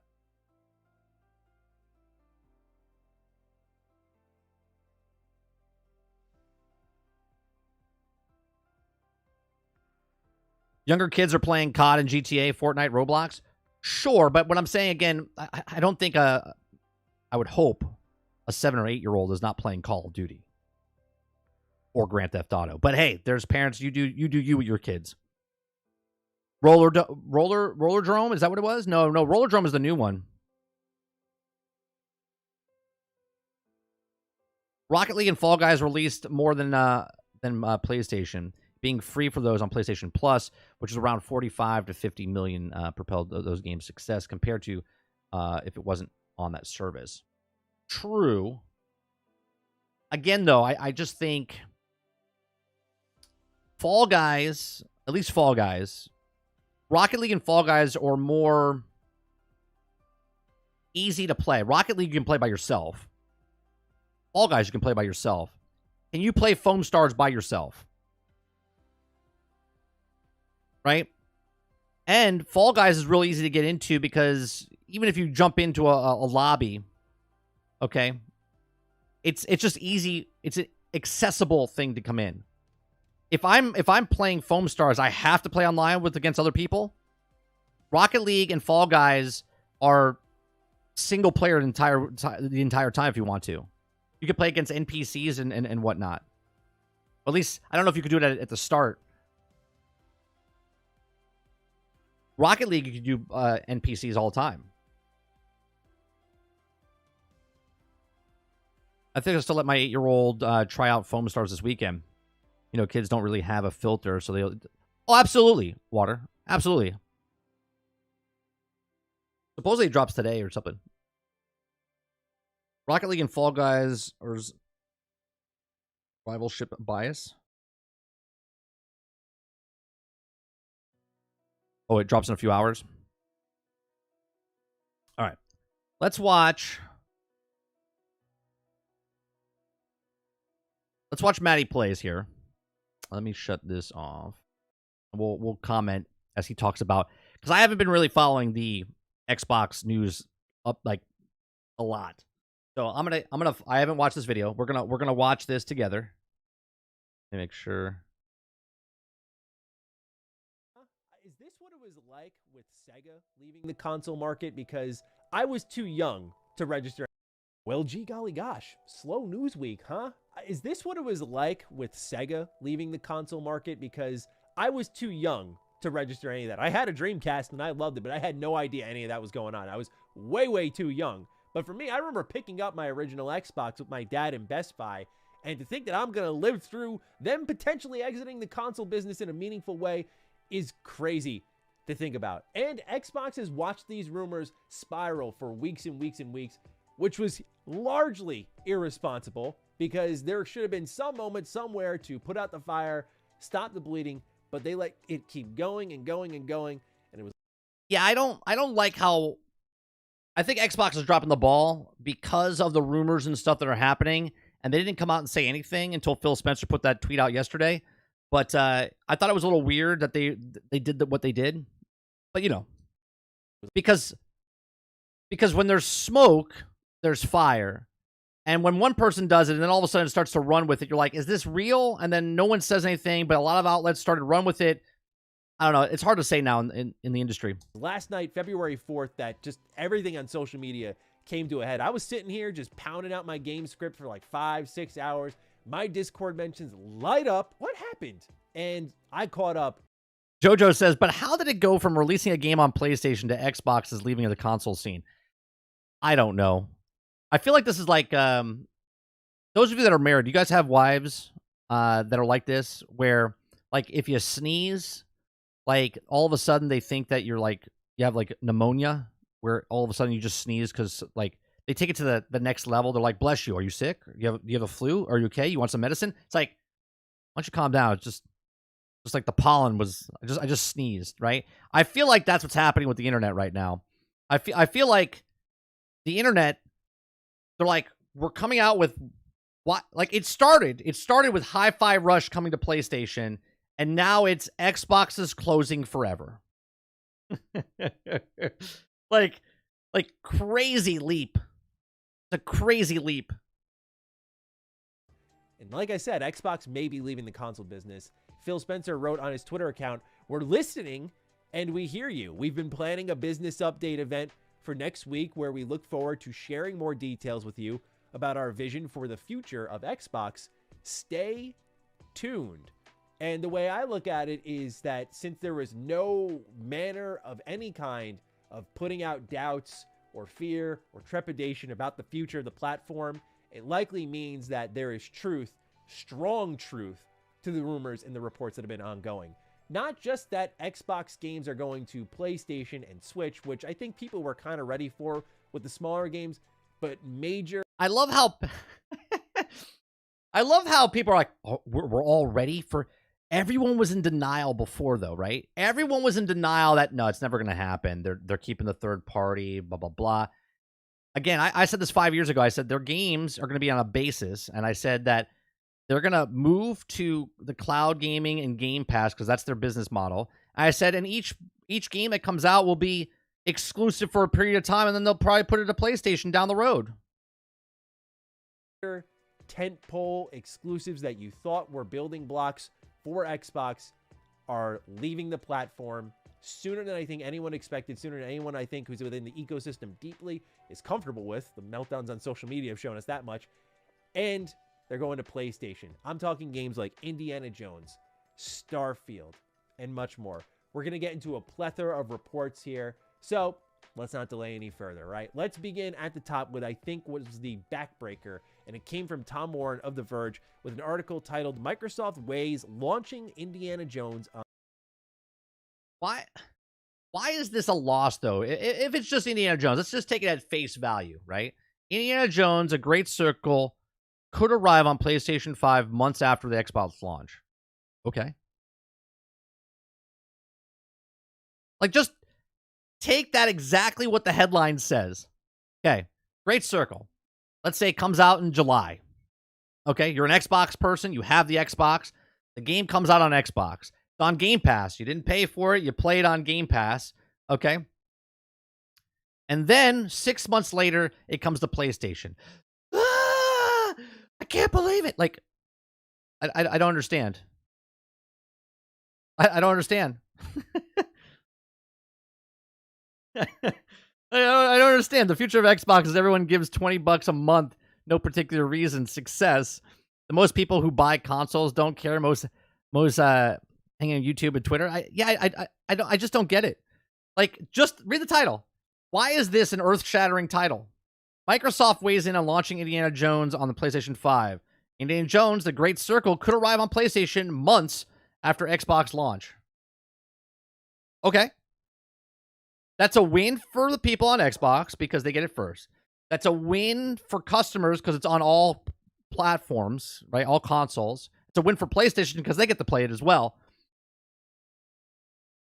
Can someone explain to me how this is earth-shattering? On the PS5. They say Bethesda's upcoming Indiana Jones game is also tentatively set to launch on Sony's PlayStation 5 console. We got our first glimpse of Indiana Jones and the Great Circle during the developer direct last month, where it was announced for Xbox and PC. A source familiar with Microsoft's plans tells The Verge that Bethesda is also considering bringing it to PS5. A new multi-platform approach for certain Xbox games is a new multiplayer approach for certain Xbox games is emerging inside of Microsoft. What they said years ago. It's a case-by-case scenario. Emerging inside Microsoft, we're told, with the company weighing up which titles will remain exclusive and others will appear on Switch or PlayStation 5 in the future. Indiana Jones appears to be part of this new wave of multi-platform games. While Bethesda will launch its Indiana Jones game first as an Xbox console exclusive, it's currently set to have a rather short period of exclusivity, we're told. Okay. I'm still trying to comprehend, how is this a problem? Let me read it for you. Okay. While Bethesda will launch its Indiana Jones game first as an Xbox console exclusive, it currently set to have a rather short period of exclusivity, we're told. Okay. I'm still waiting to see what the earth-shattering news is. Okay, it's coming here first and then to you later. Okay. A release for PS5 is being considered for some months later. In the eyes of an Xbox fan, it decreases the value of having an Xbox since they're giving it out what people come to Xbox for. You're still getting the game first. Let's read it together again slowly. I'm not saying this for you, Krebsy, right? While Bethesda will launch Indiana Jones games first, keyword there, first, as an Xbox console exclusive, it currently set to have a rather short period of exclusivity, we're told. So what's the difference?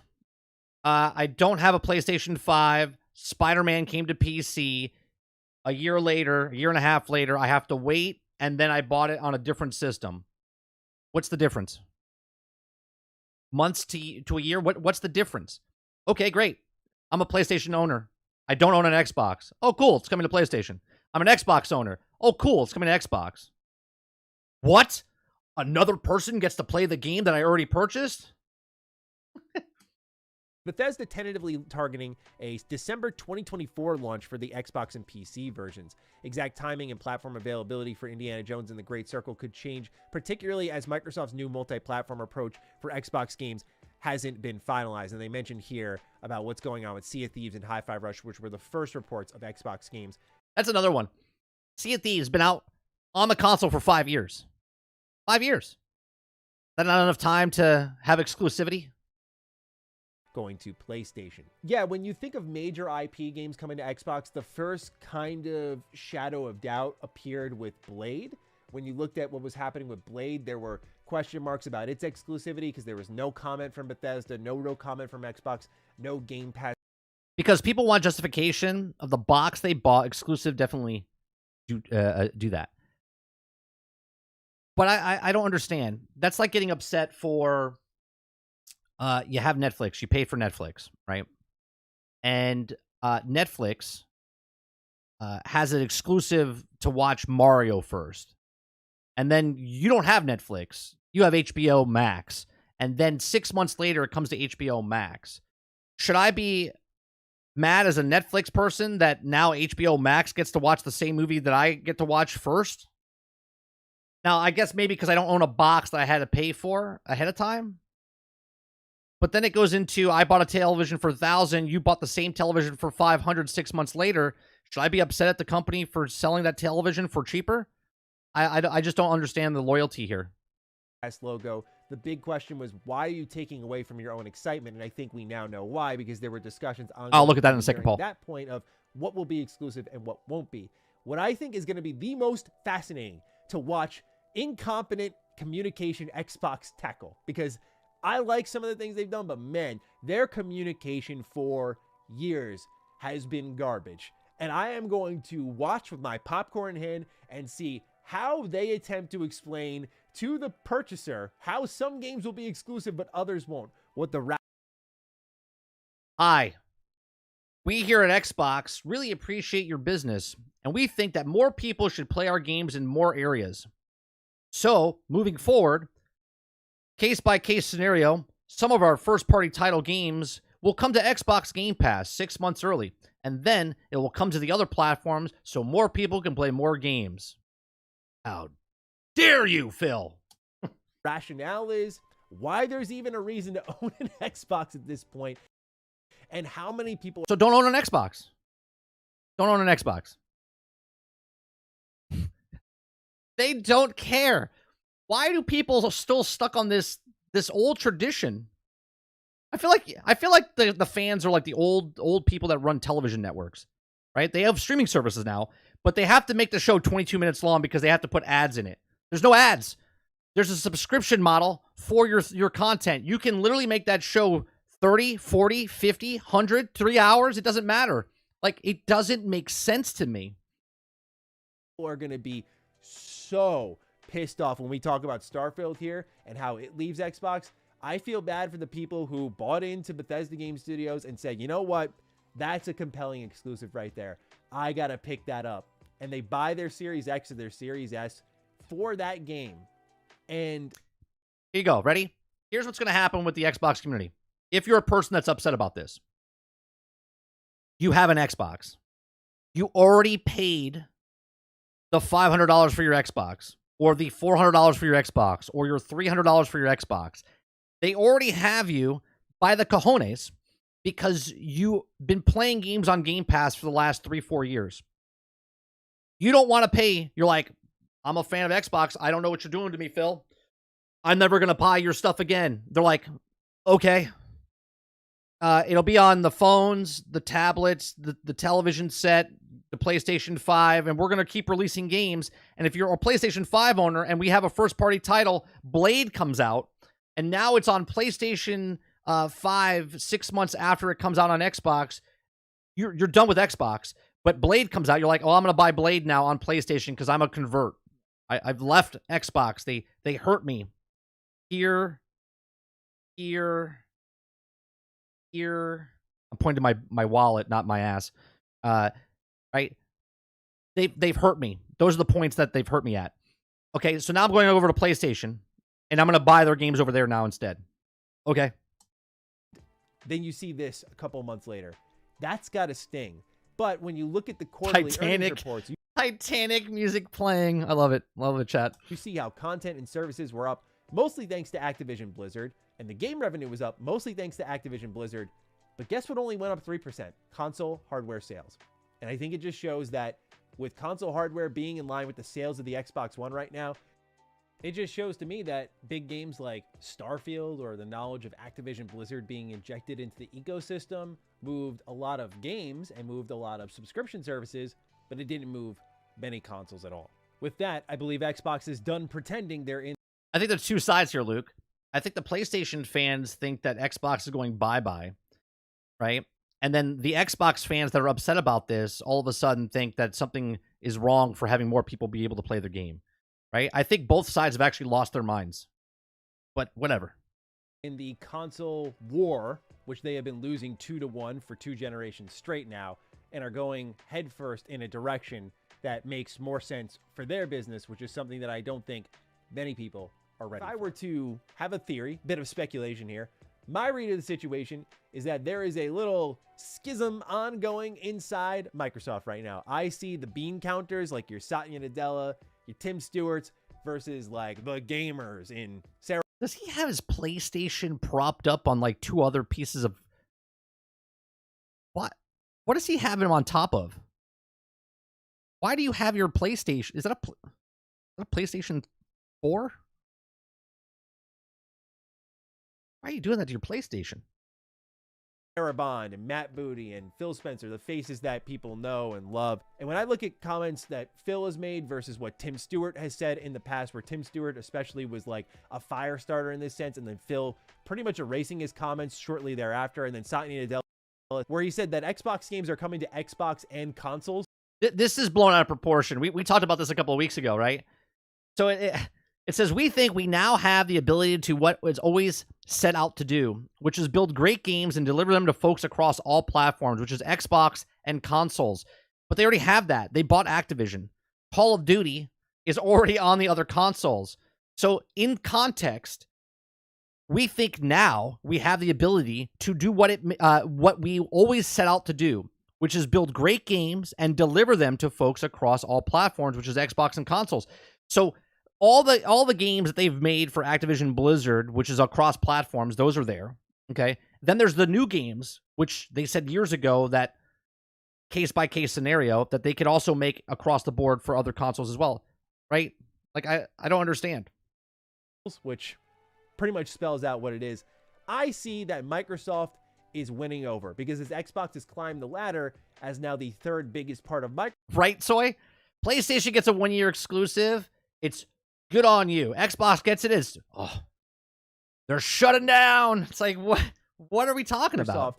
They see money in it, and it's time to extract all the value out of it. That doesn't make it okay. Dumpy Koala says, I thought the goal for Phil was to enable gamers to play everywhere. That's right. That's what he's doing.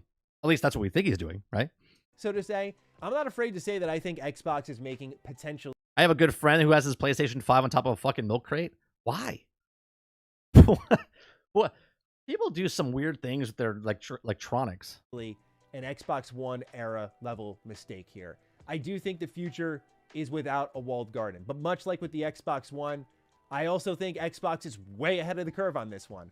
I don't think they're ready. And certainly I think fans were pretty willing to accept that this would be their fate. Like eventually Xbox games are going to leave the platform thanks to Game Pass, and how to sustain that you need to get more subscribers and you have to go to every service, every screen, every piece of hardware imaginable. But I think that pivot people were expecting was going to come at the end of the generation when a milk crate idea would provide a good airflow, or it could fall off easily and break. I don't know. Vision had been complete. A mid-generation overnight pivot after one of your biggest years of continuous exclusives from Forza to Minecraft Legends to Hi-Fi Rush to Starfield, and yes, we'll even throw Redfall in the. I mean, look at it. He's literally.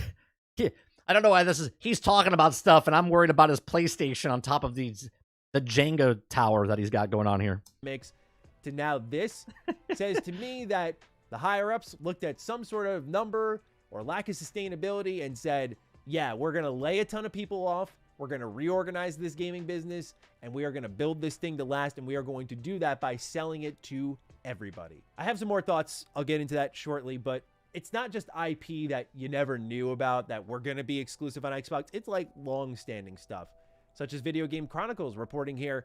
Microsoft is reportedly considering bringing Gears of War to PlayStation. That's oh, no.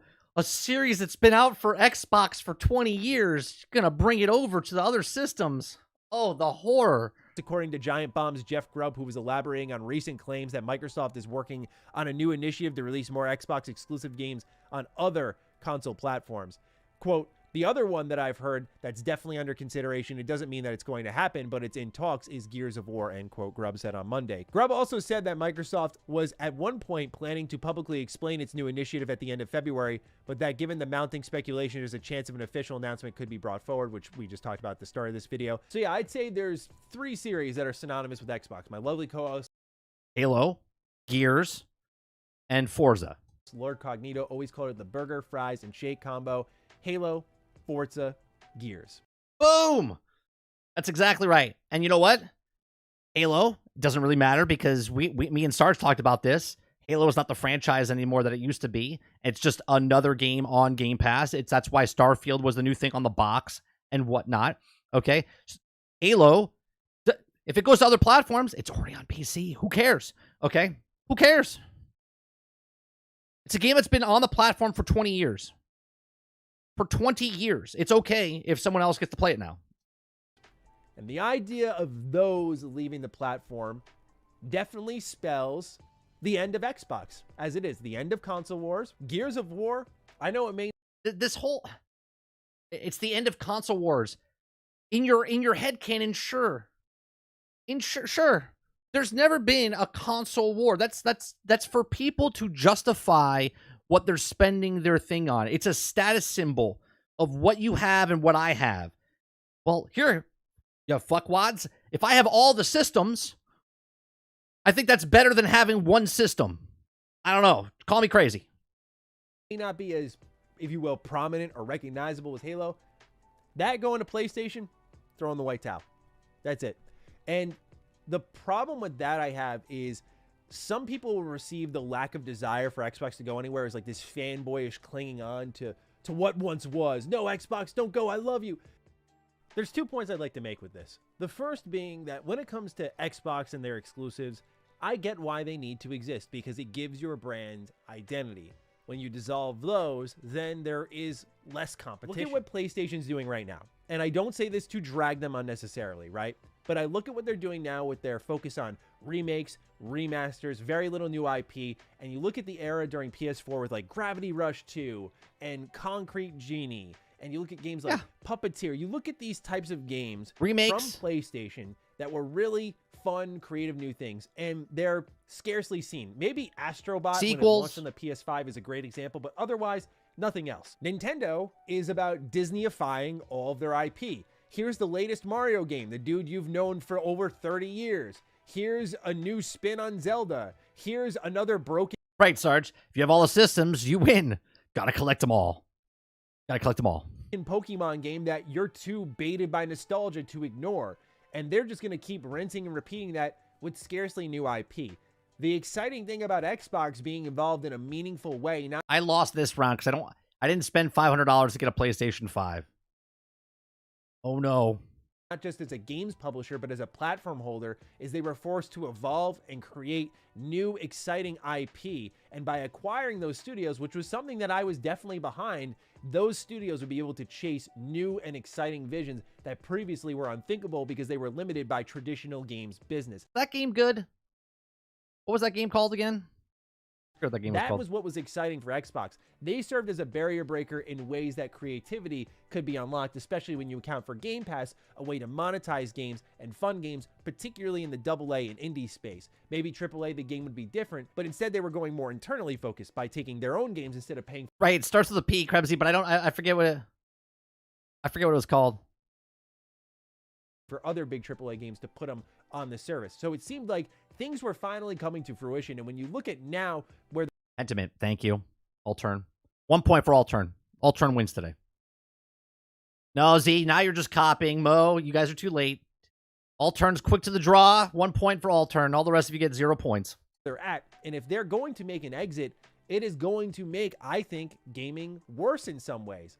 I think that when you remove that direct competitor from PlayStation, who is already... It's like, whose line is it anyway? I'll ask questions. You guys answer. I just give random points out and see who wins. Sitting nice and cozy in an Apple-like demeanor, it will get worse. What is going to provoke them to want to do anything more, especially when Xbox is making their games, right? Even if Xbox is making way more money, I truly feel, and I don't know how diehard PlayStation fans are going to feel. I'm seeing, again, meltdowns all over on social media, so it's been a game of extremes from my input, but I do feel like everyone loses in this instance. I don't think Xbox is perfect. I think they suck in a ton of ways. No doubt about it, as we've highlighted on this channel. Sure. They do suck in certain ways. Hence why it's better to have multiple platforms to play the game that you want to play. If it's a first-party title and you buy that first-party title, Xbox is lightening the load a little bit. They're like, hey, our first-party games are going to go over to the other platforms as well. You don't even have to own our thing anymore.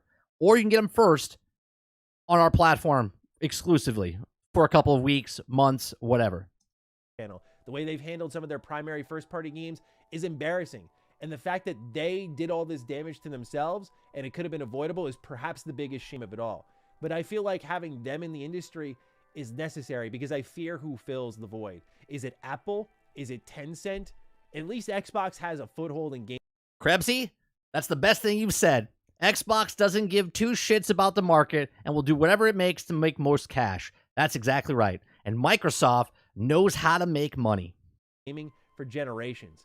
I worry about what happens if they leave. Lastly, we have the reports of Starfield, which come from Xbox era, where they write, for many weeks now, rumors have persisted regarding Microsoft's intentions to release a number of first-party games, namely Hi-Fi Rush and Sea of Thieves, on rival platforms. According to our sources, who have asked to remain anonymous because they were not authorized to talk about company plans, that list... Oh, of course. That's always what businesses do. Businesses make money. They don't care about you or me. They don't give a shit, right? If you think for one instance there's loyalty from the business, see, the business looks at you for loyalty, but the business, right, the loyalty that there's no loyalty opposite way. This is a one-way relationship, okay?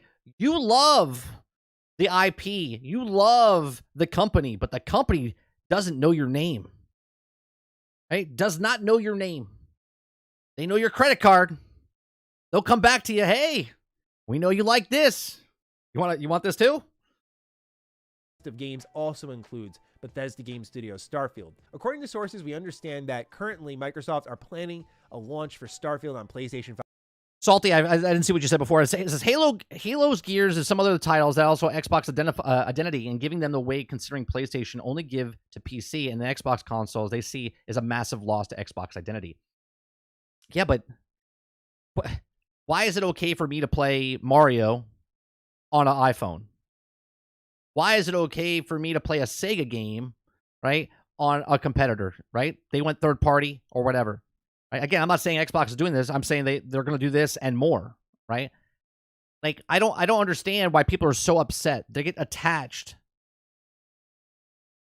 This is not the first time this has happened.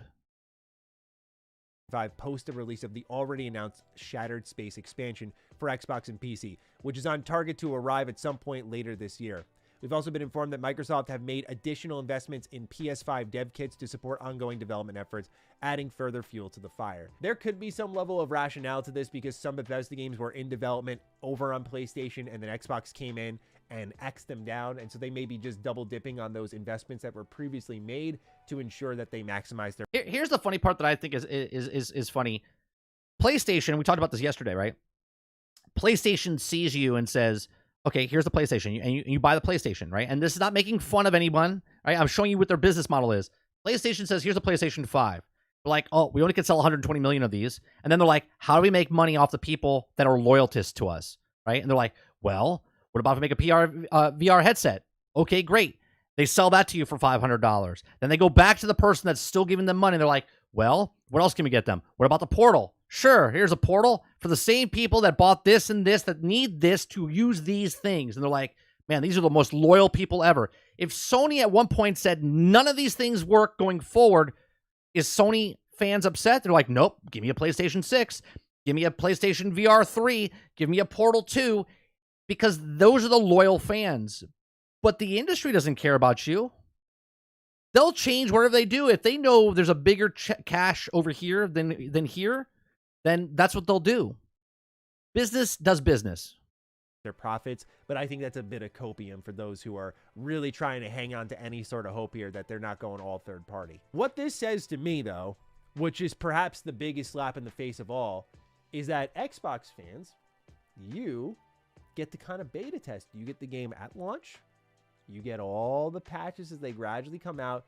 And PlayStation 5 fans who didn't have to wait for, in many cases, you know I love Starfield, but for many people who didn't like Starfield, they get to wait on PlayStation until the expansion and a full year's worth of updates drop, and it's all packaged in together. Sure. And then here you go, PlayStation. And that perhaps no amount of money made can... I know a lot of people think also that people are going to use the Xbox Game Pass as like a demo thing. That's a win, isn't it? If you're a Sony guy, right, or a Nintendo guy, and there's a game coming over, and you can play that game first on Game Pass, Xbox goes, yeah, it's on Game Pass first.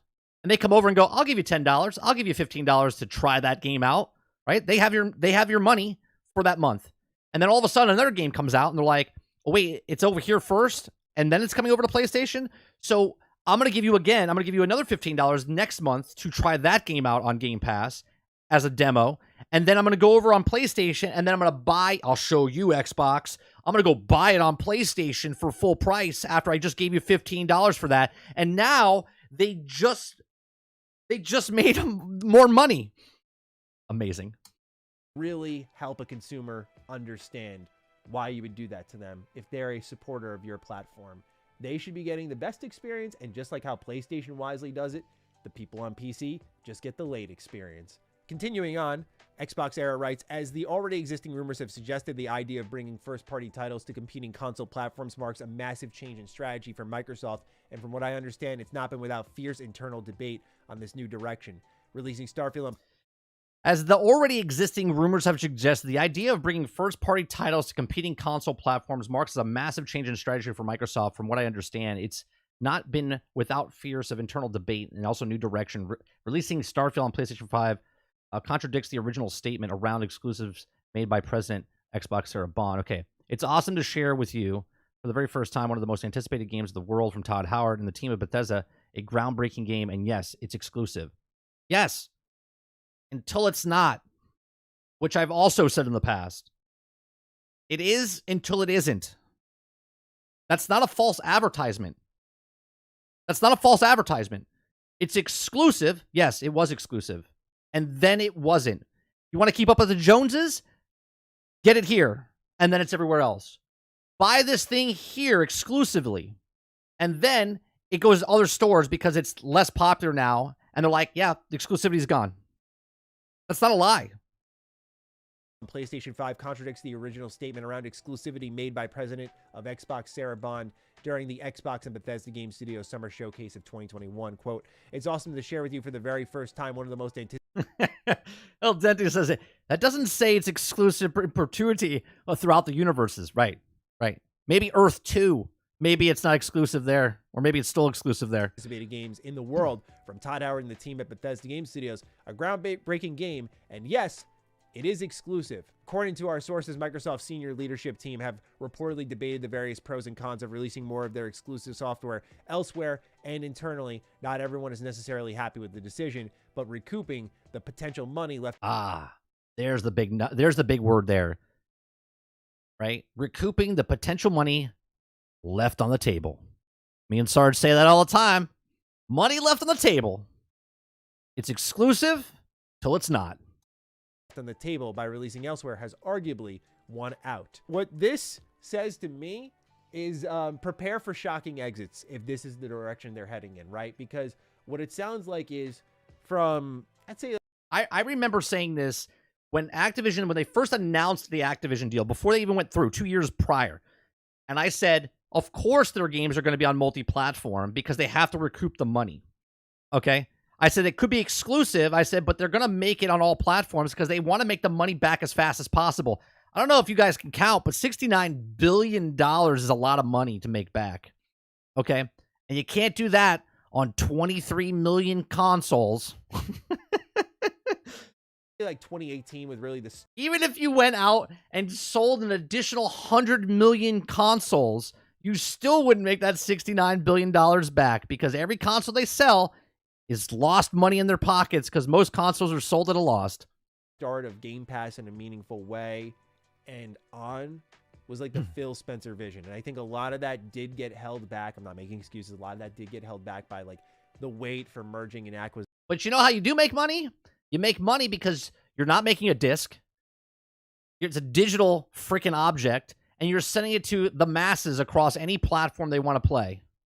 And you make that much more money because you're not shipping out a disc, a container, an instruction manual. All right, you're not putting it on a shelf. You're not spending gas to get that thing over there. You're literally downloading it digitally across the world, anytime, anywhere you want.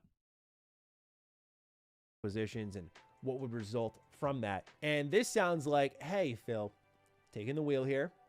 That's not working. And we are leaving lots of money on the table. We're making money at Xbox, but we could be making more and more money. So we're taking the wheel and we're going to steer it from here. And when it's no longer your vision, I'm not saying that Phil Spencer will leave. Who knows about that? But I think major faces at Xbox will leave as a result of this. When they stood on those stages in 2018 and 2019 announcing... Did he just say... I want to rewind that for a second. And we're going to steer it from here. And when it's no longer your vision, I'm not saying that Phil Spencer will leave. Who knows about that? But I think major faces at Xbox will leave as a result of this. When they stood on those stages in 2018 and 2019 announcing the acquisition of the likes of Obsidian and In Exile, Compulsion Games, Playground Games, and so on. And they said that they're looking to build like a big first-party portfolio. When you make that commitment during an era of PlayStation 4 exclusive dominance thanks to first party, the message is sent that you're trying to do what they're doing, and to now switch that out and pivot away from what traditional gaming has been can either be some of the most clarifying. That's the statement there. What traditional gaming has been. And that's the problem everyone's stuck on. Traditional. Right? Technology and advancements exponentially happen, and the world keeps moving, and the things keep happening. Just a couple years ago, there wasn't self-driving cars. Now there is. Okay? Just before, we used to have voice machines, right? Answering machines with tapes inside them. There used to be pagers, okay? There used to be fax machines, okay? Technology moves and changes. Traditional is not traditional anymore. It's a completely different beast now in this industry. Clairvoyant shit we'll see in gaming if Xbox ends up winning out, and this is where everyone else is heading much sooner than we actually realize, and they're just getting ahead of the curve, or an absolutely destructive turn that will destroy the entire brand itself and naturally lead to the exit of many people, and potentially, I wouldn't say that they're not getting ahead of the curve. They are the curve. Microsoft is the curve. They are the leaders of this new era of what gaming might become. It's a big risk, but they're trying to get there first because they have the infrastructure that can do it. Death of Xbox, because Microsoft is a $3 trillion company, but optically, yeah, this could spell the death of it, which we'll see how much of an impact that has on the bottom line. But when you have big third-party games like Call of Duty, optically the death, but not the actual death, just optically. Does the Xbox brand association matter as much when people just buy Call of Duty without thinking at all? It's just some food for thought, but I'm looking forward to hearing your thoughts nonetheless on all of this, ladies and gentlemen, because it has been a pretty interesting week thus far. Naturally, the story will develop. Why is he so somber? I like Maddie. We'll see come, I'm guessing, next Monday. It's crazy they're waiting a week, but it's like they stole his puppy from him. It's like he's sad and somber, like someone, I don't want to joke about someone's death, but it's like someone just passed. Like,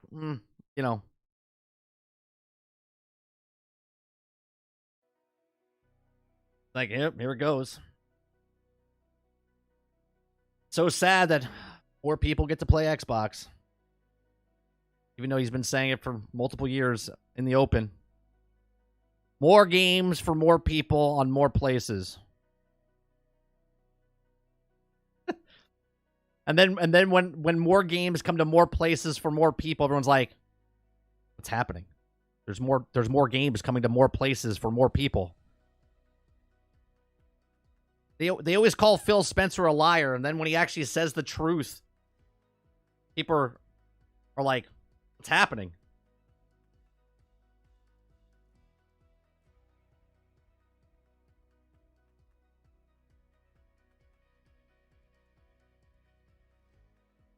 Yeah, they did. I think they took his puppy.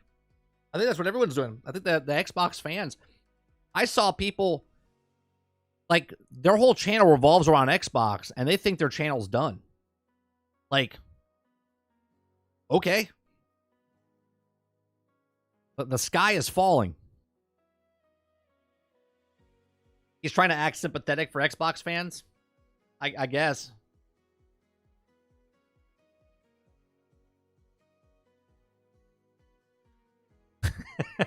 Jojo. Well, between Xbox being dead and Skull and Bones the craziest might leave Suicide Squad alone. That's right. They might just leave us alone.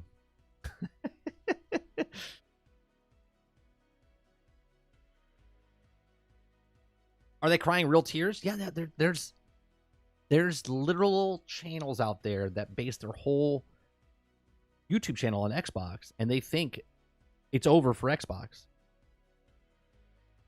And I don't understand. Because even if Xbox stops selling consoles, the people that are playing Xbox right now are excited because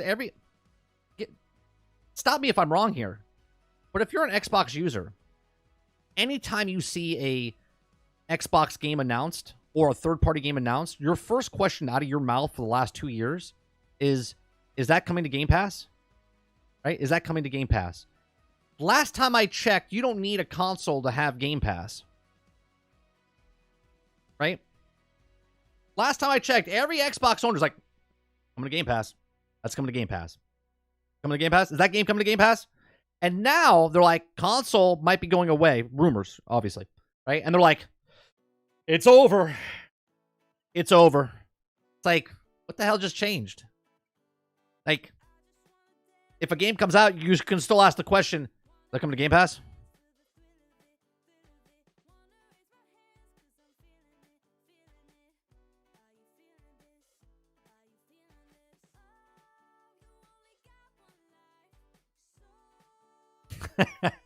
Water's like, time to go blue, bro. It's mainly a PlayStation channel that are hurting because all they need was talking about Xbox just saying. No, but Mo, there's literally Xbox channels that are like, they think their whole channel's done. There's actual Microsoft channels out there. I watched them. They're like, I don't know what I'm going to do. What are we talking about?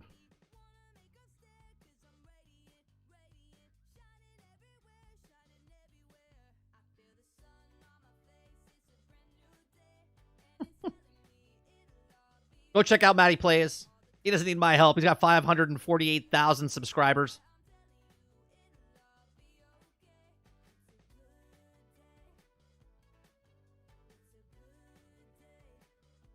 I should put his... I can't... I could put a link in the description because it's YouTube. YouTube doesn't like me using...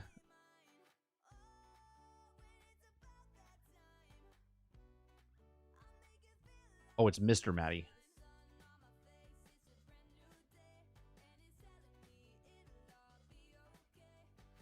Matty Play it. Yeah, so his link is in the description down below that you can click on in the description.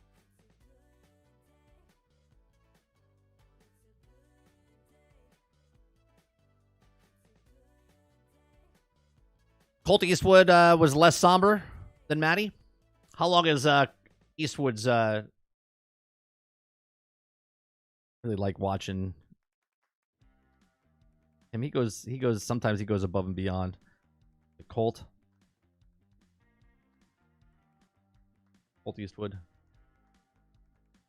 Does he have a video just for that? Xbox is ready to launch a step. Which one is it? Is it exclusive done inside Xbox, or is the Xbox is going multi-plat? Which one? Or is it Console Wars is dead? Or is it the future Xbox new franchise? Or is it Xbox leaks? Like which one is it? Yeah, we're playing Suicide Squad tonight. Yeah. No, Dustin, how would I see that?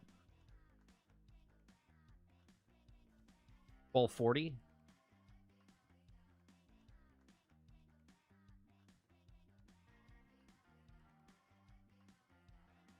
Colt blocked me on Twitter for refuting his bogus claims.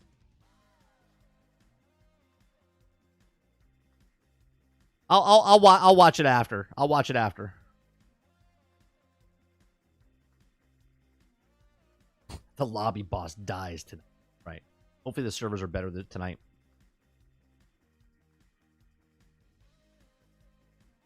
Real quick. Division Year 5. Season 3 Vanguard is out today. Year 5 Season 3 Vanguard takes Division agents back to the streets of New York to investigate the disappearance of Agent Kelso. And the addition of a new gear, continuation of the story, players will get their hands on comprehensive health updates done as a result of the Project Resolve. So instead of a manhunt this time around, you get to go back to each of the locations in New York and, like, I don't know what's happening there, but you're not doing a manhunt. They changed it up. So I'm not specifically going to kill somebody, but I have to kill people in the area to do the Civic Center or the 2 bridges or the final district. So there's a lot of updates. Me and Sarge might play that tomorrow night, where we shoot shit while shooting the shit on Wednesday night. We might play that tomorrow night. We might wait a couple weeks and then play it down the line. But we always jump back into Division and do the content.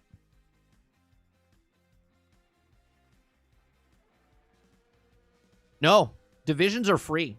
It's almost the exact same mentality as Suicide Squad. So you don't have to pay for anything in Division. They just keep updating the seasons. Yeah. You should shoot the shit on Helldivers 2. Well, Helldivers 2, I'll be honest, Water. The more I do my research, because that's what I do, it looks like a very, and this is not a shot at them, it looks like a very shallow game as far as, like, I played Starship Troopers, and Starship Troopers is basically the same type of game, but instead of first person, it's third person, and it's going to be procedurally generated maps that you go around and do, but there's not a lot of missions, at least of the people that I've watched. Okay? So, basically, I think Helldivers is going to be a fun game, but I also think it's going to be a very lackluster at the start. So, just like you look at Suicide Squad and people are looking at it going, well, maybe it'll be better over time. It's too expensive right now. Helldivers 2 is a well-priced game at $40, but I think the content's going to be pretty low at the beginning. So, I might wait a couple months as they add more stuff to pick it up.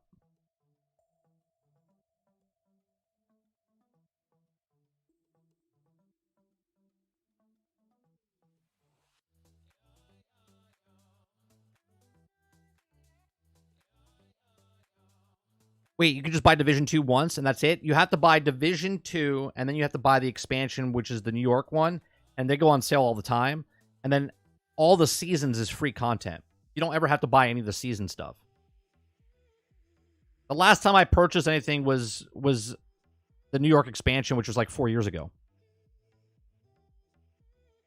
Yeah, Warlords of New York is the last thing. So, Division 2, Warlords, and then all the seasons are free.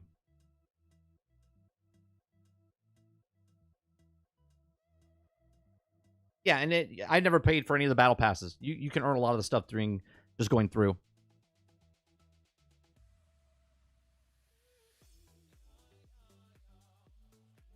Is it true if you missed huge story seasons, you can still play those missions? I think so, but I never go back and play because we play as we go, Jones. So I think you can go back and play because I know you can go back and do the boss fights and whatnot. I'm pretty sure you can.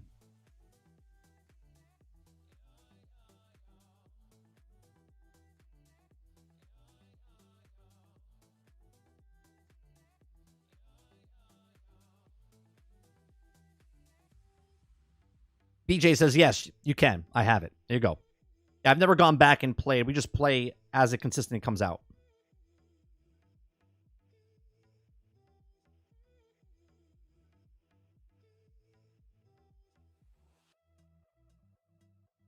Also, there's going to be a new expansion next year for Division 2. Oh, did they announce that for the expansion? I must have missed that.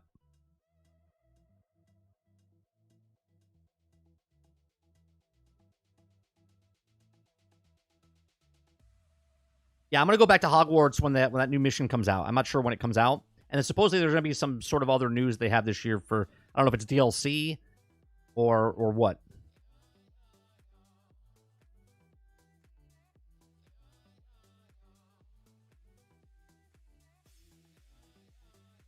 I wish I could flip my chat. Like the new messages came from the top instead of the bottom. Because my camera's up here, and when I look at it, it'll be at the very top, but I don't know. Can't do it.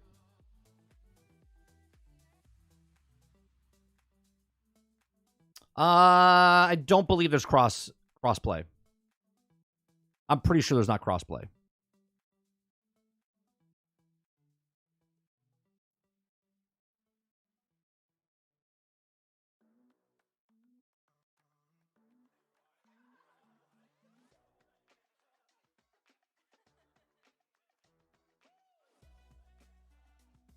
If you flip chat, it's upside down. If I flip chat, well, inside my streaming pro, how do I flip chat?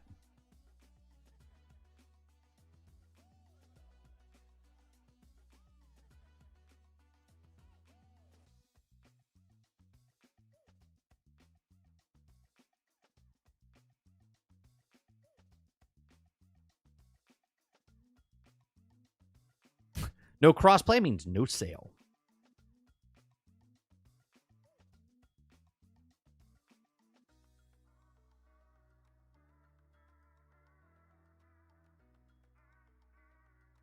Division 2, a series of issues associated with the new Vanguard manhunt. Oh. Uh-oh. If your backpack is full, 150 of 150, do not attempt to recalibrate your exotics. It will break down the item and give you back the exotic components instead of completing the recalibration. Oh, that's huge. Don't do that. Don't do that.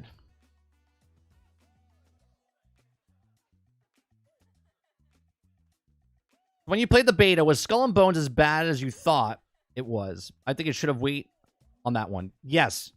It was exactly what I thought it was going to be, L. And my suggestion to anyone that wants Skull and Bones, just don't... Like, if you're interested in it, take a breath. Don't pre-order it. Don't buy it day one. At least wait 1 week to see all the reviews, all the other people playing, to make a good... Or try the beta this weekend that people can that can try it out. I don't recommend Skull and Bones at this time. It's gone through too much changes and turmoil. So the core of the game is kind of messed up right now.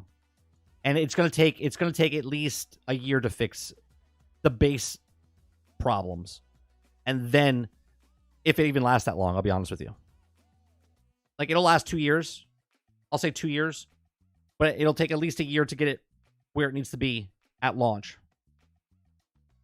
Yeah, 7 times. It was delayed 7 times, 3 directors, and 4 redone, like four revamps of it.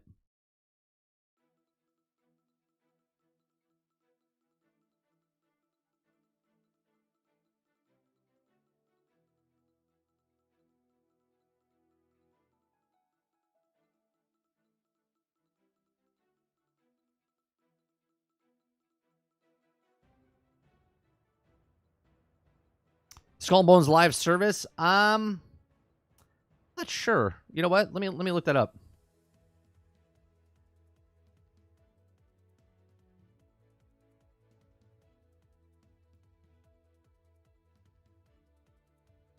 Skull and Bones wasn't always this live service open world survival game. In fact, Skull and Bones has been a multiple different games, or at least ideas for games, before it became what it is today. Yeah, nope. It's a live service game.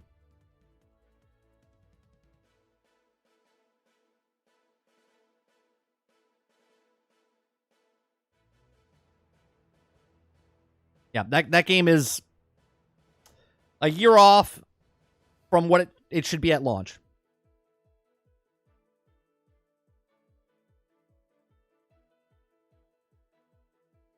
I think Sea of Thieves will come to PlayStation 5. I made a claim or prediction that it would after the rumors came out, but based on the changes they made into Sea of Thieves the last season, was it season 11? They made it very player-friendly for new players. And the only reason I think you would do that is if you have an influx of people that are coming into Xbox, or they plan on a bunch of new people coming in that have never played before. And I would assume, because if the rumors are true and it does come to PlayStation, Sea of Thieves seems like a really good game to come to PlayStation, because that game benefits overall because of it. More player base, better for the game.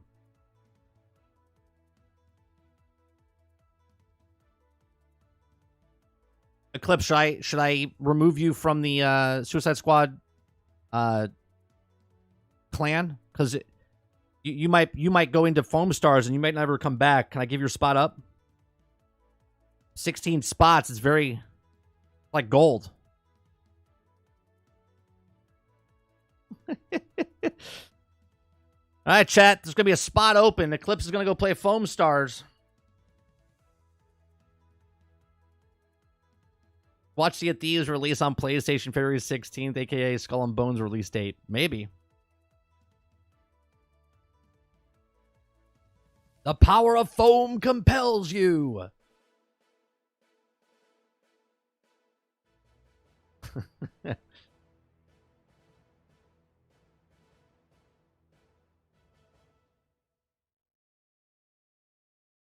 I actually said that, Krebsy, when we talked about it a couple weeks ago. I said, watch it releases during Skull and Bones to take the wind out of their sail.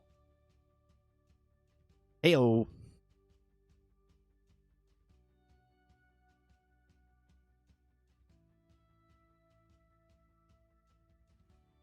Oh, not this Wednesday, not tomorrow, but next Wednesday. We're doing a 30 podcast, and Ginger Prime is gonna join us, and we're gonna talk to Ginger about his gaming, like where he came from in gaming, and we're also gonna ask him about his stand-up comedian and stuff, like being a stand-up comedian and whatnot. And then we'll talk also gaming topics as well. So Ginger Prime will be on the show next Wednesday, the 14th, 15th, 15th, 14th. 14th. Valentine's Day. Oh, I don't know if he'll be able to. Maybe his wife won't let him. I don't know. Maybe he doesn't know it's Valentine's Day.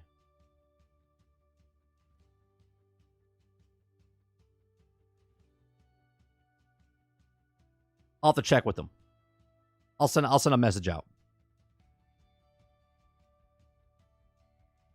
I just want to know, though, who approved clans being max 16? Either technical issues or person making the decision has no friends. Well, Luke said it last night. Not a lot of people. I mean, obviously, I'm a streamer and more people will fill up my squad, but I think 16 is actually a pretty good size number for people. You know what I mean? Like, hell, I can count my actual friends on one hand.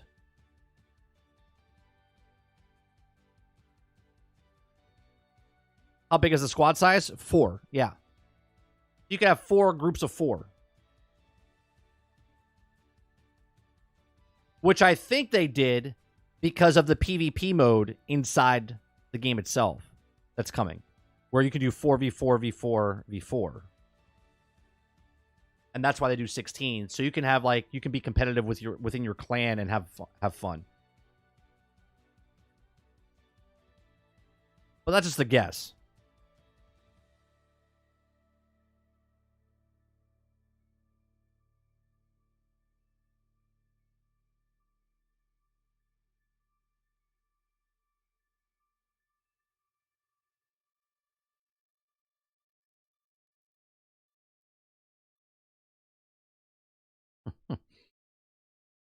All right, what else we got?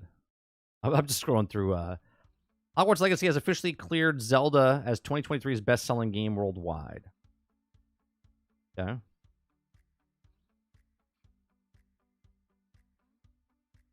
Let's see here. We got a couple games coming to Game Pass. A couple games coming to Game Pass today. Got Train Sim World 4. We got Madden NFL 24 coming on the 8th. Game Pass Ultimate. That's what EA Play. Resident Evil 3. A little to the left. Bloodstained Ritual of the Night. Played Up. And Return to Grace.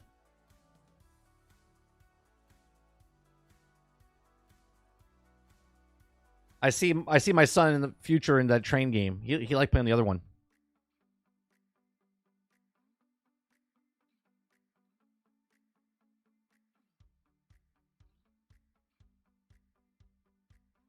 Guys, good news. James Cameron already has his 6th and 7th Avatar movie planned. Just in case you were worried.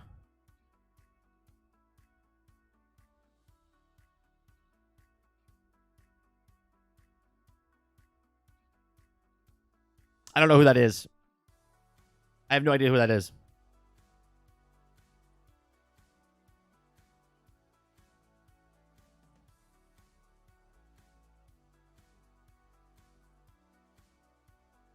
Foam Star is now available. Deadpool 3 trailer is expected at the debut of the Super Bowl.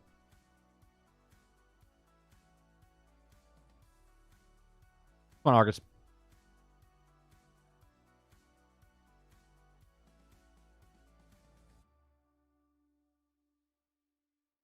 People.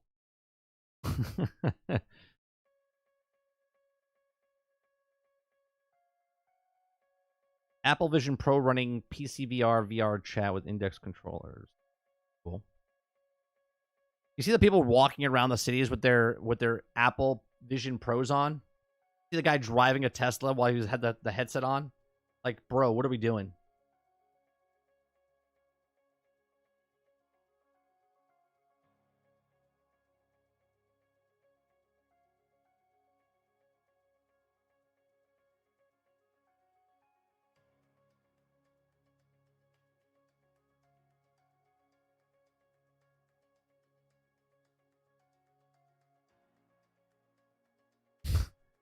Look at this. This is from The Simpsons in 2016 to real life today. The Simpsons, I'm telling you, man. Look, there's a guy driving the freaking Tesla. Like, what are we doing?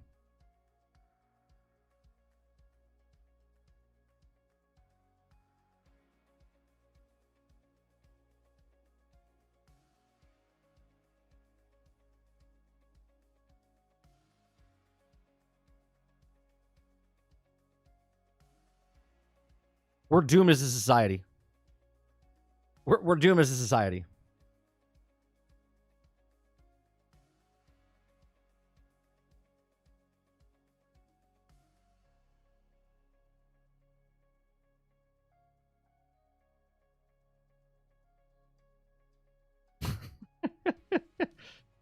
For God's sakes. If I was a police officer and saw someone wearing a headset like that, I'd be like, nah, largest distraction, driving ticket. Oh, he got a ticket. He got pulled over.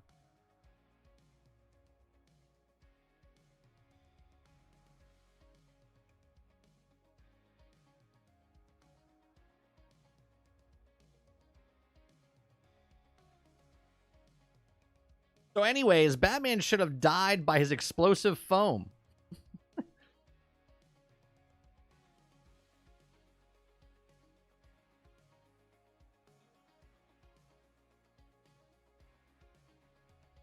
The rich are disconnected as it is. Let them have it. So weird. If somebody walks up to me with a headset like that, okay, if it walks up and talks to me with that on, I just walk away. Like, no, I'm not doing this. Not doing this.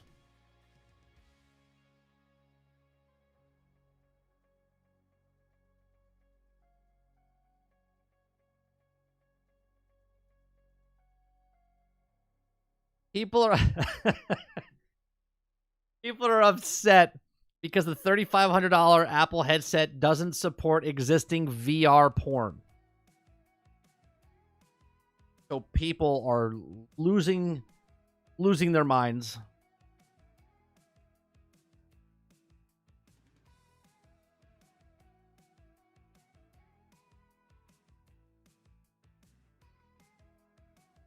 Remember this? Look at this thing. 33 years before Vision Pro was created. Look at the size of this thing.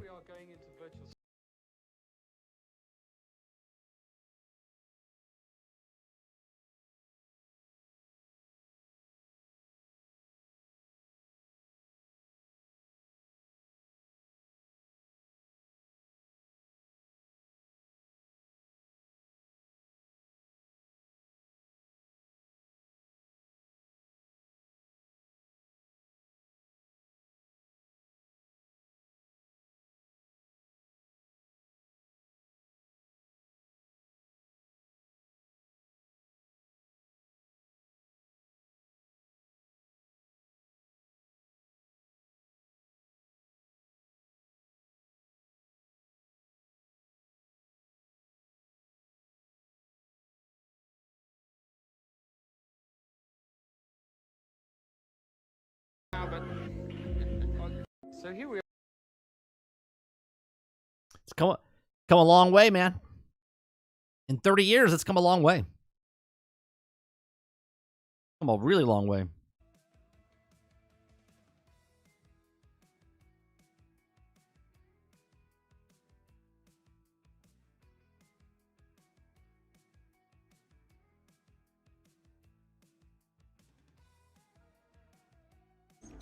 Here's my game. Here's my game, guys. I can't wait to play this game. And I'm not joking. I'm not joking. I love these Mud Runner games, Snow Runner games, and now there's Expedition. This is Expedition, March 5th. Looking forward to it. I don't know if I'll play it right when it comes out, but I can't wait to play it.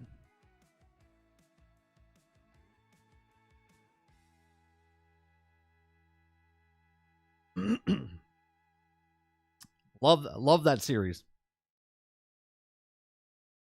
They keep making them for a reason because they're good. The car physics and stuff, or the mud physics and stuff, it's amazing.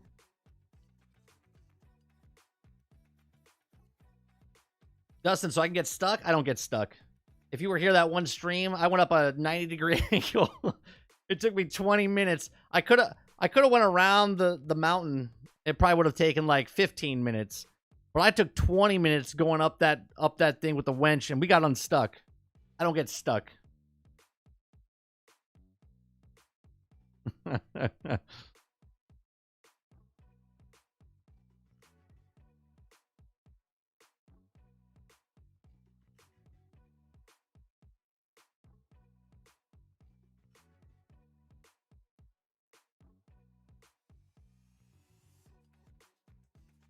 Batman doesn't get stuck in mud with prep time.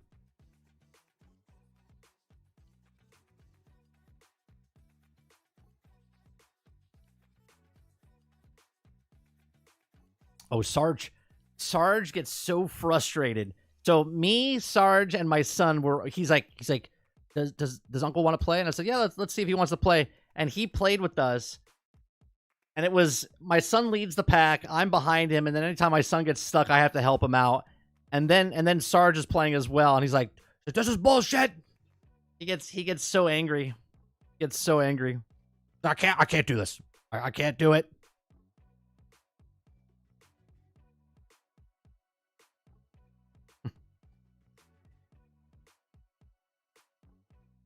Can't, bro. I can't. That's what I want. I said you should play on stream with me. I can't do it. I can't do it.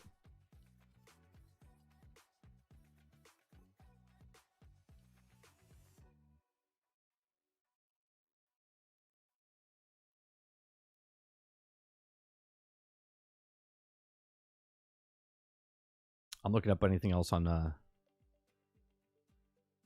another guy. At least he's not driving. For God's sakes.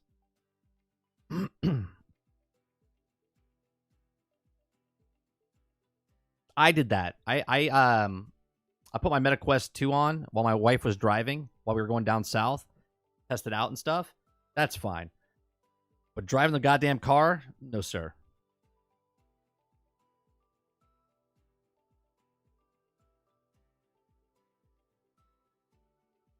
Bro, I can make my Xbox Series X look like the Ghostbuster Firehouse. Where do I sign up? Where do I sign up?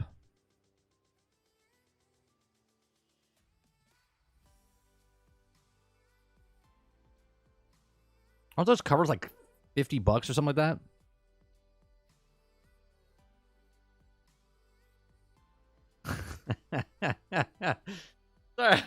Sarge's like, the entire time the game is trying to get you stuck. Fuck that. Exactly how he says it. No, bro. No.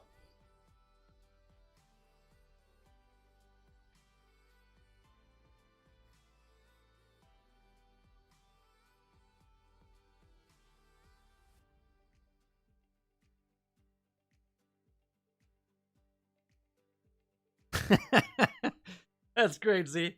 Hey, 30, if you won't be using it, might as well decorate it. That's right. That's the end point. If Xbox goes away, at least it's a firehouse from Ghostbusters. Hey, what is that? Is that the Ghostbuster Firehouse? Sure is. Sure is. Wow, what is that? Oh, that's the old Xbox Series X back in the day. But you know, now it's a decorative piece. Now it's just the firehouse from Ghostbusters.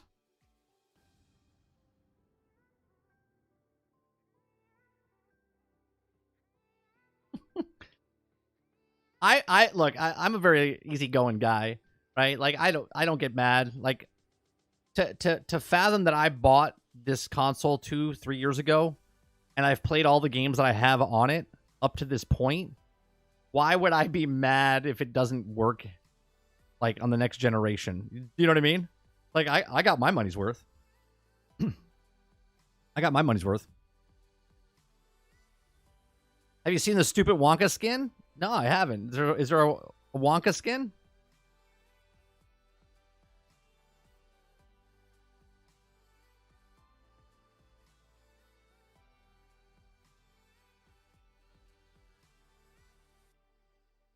I mean, the TARDIS is nice. The TARDIS for the Xbox is nice. Oh, the Wonka, I see it. You talking about this one right here? I mean, I don't know if I want to make it into a box of chocolate. I mean, you know what? I do want a piece of chocolate now, though. It does look good. And the gold on, you might as well give that to Destin, because he doesn't really play games anyway. I'm sorry, I apologize. True, but I apologize.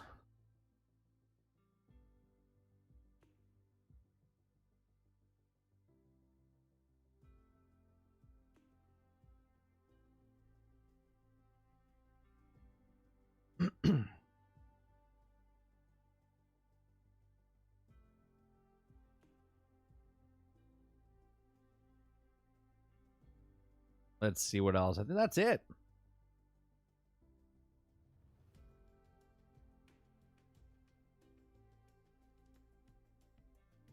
Got nothing else. Not until more news comes out. And we're back tomorrow morning for 10 o'clock. Sorry, not sorry, Dustin. We'll be back tonight, 8 p.m. Eastern, for more Suicide Squad. We'll play some more games with the group. We'll try to level up and go through the mastery levels as much as we can. See what kind of gear we get and whatnot. And then tomorrow morning, we'll be back for some more gaming news. Read the news. Have conversations with you guys. I appreciate you very much for coming out.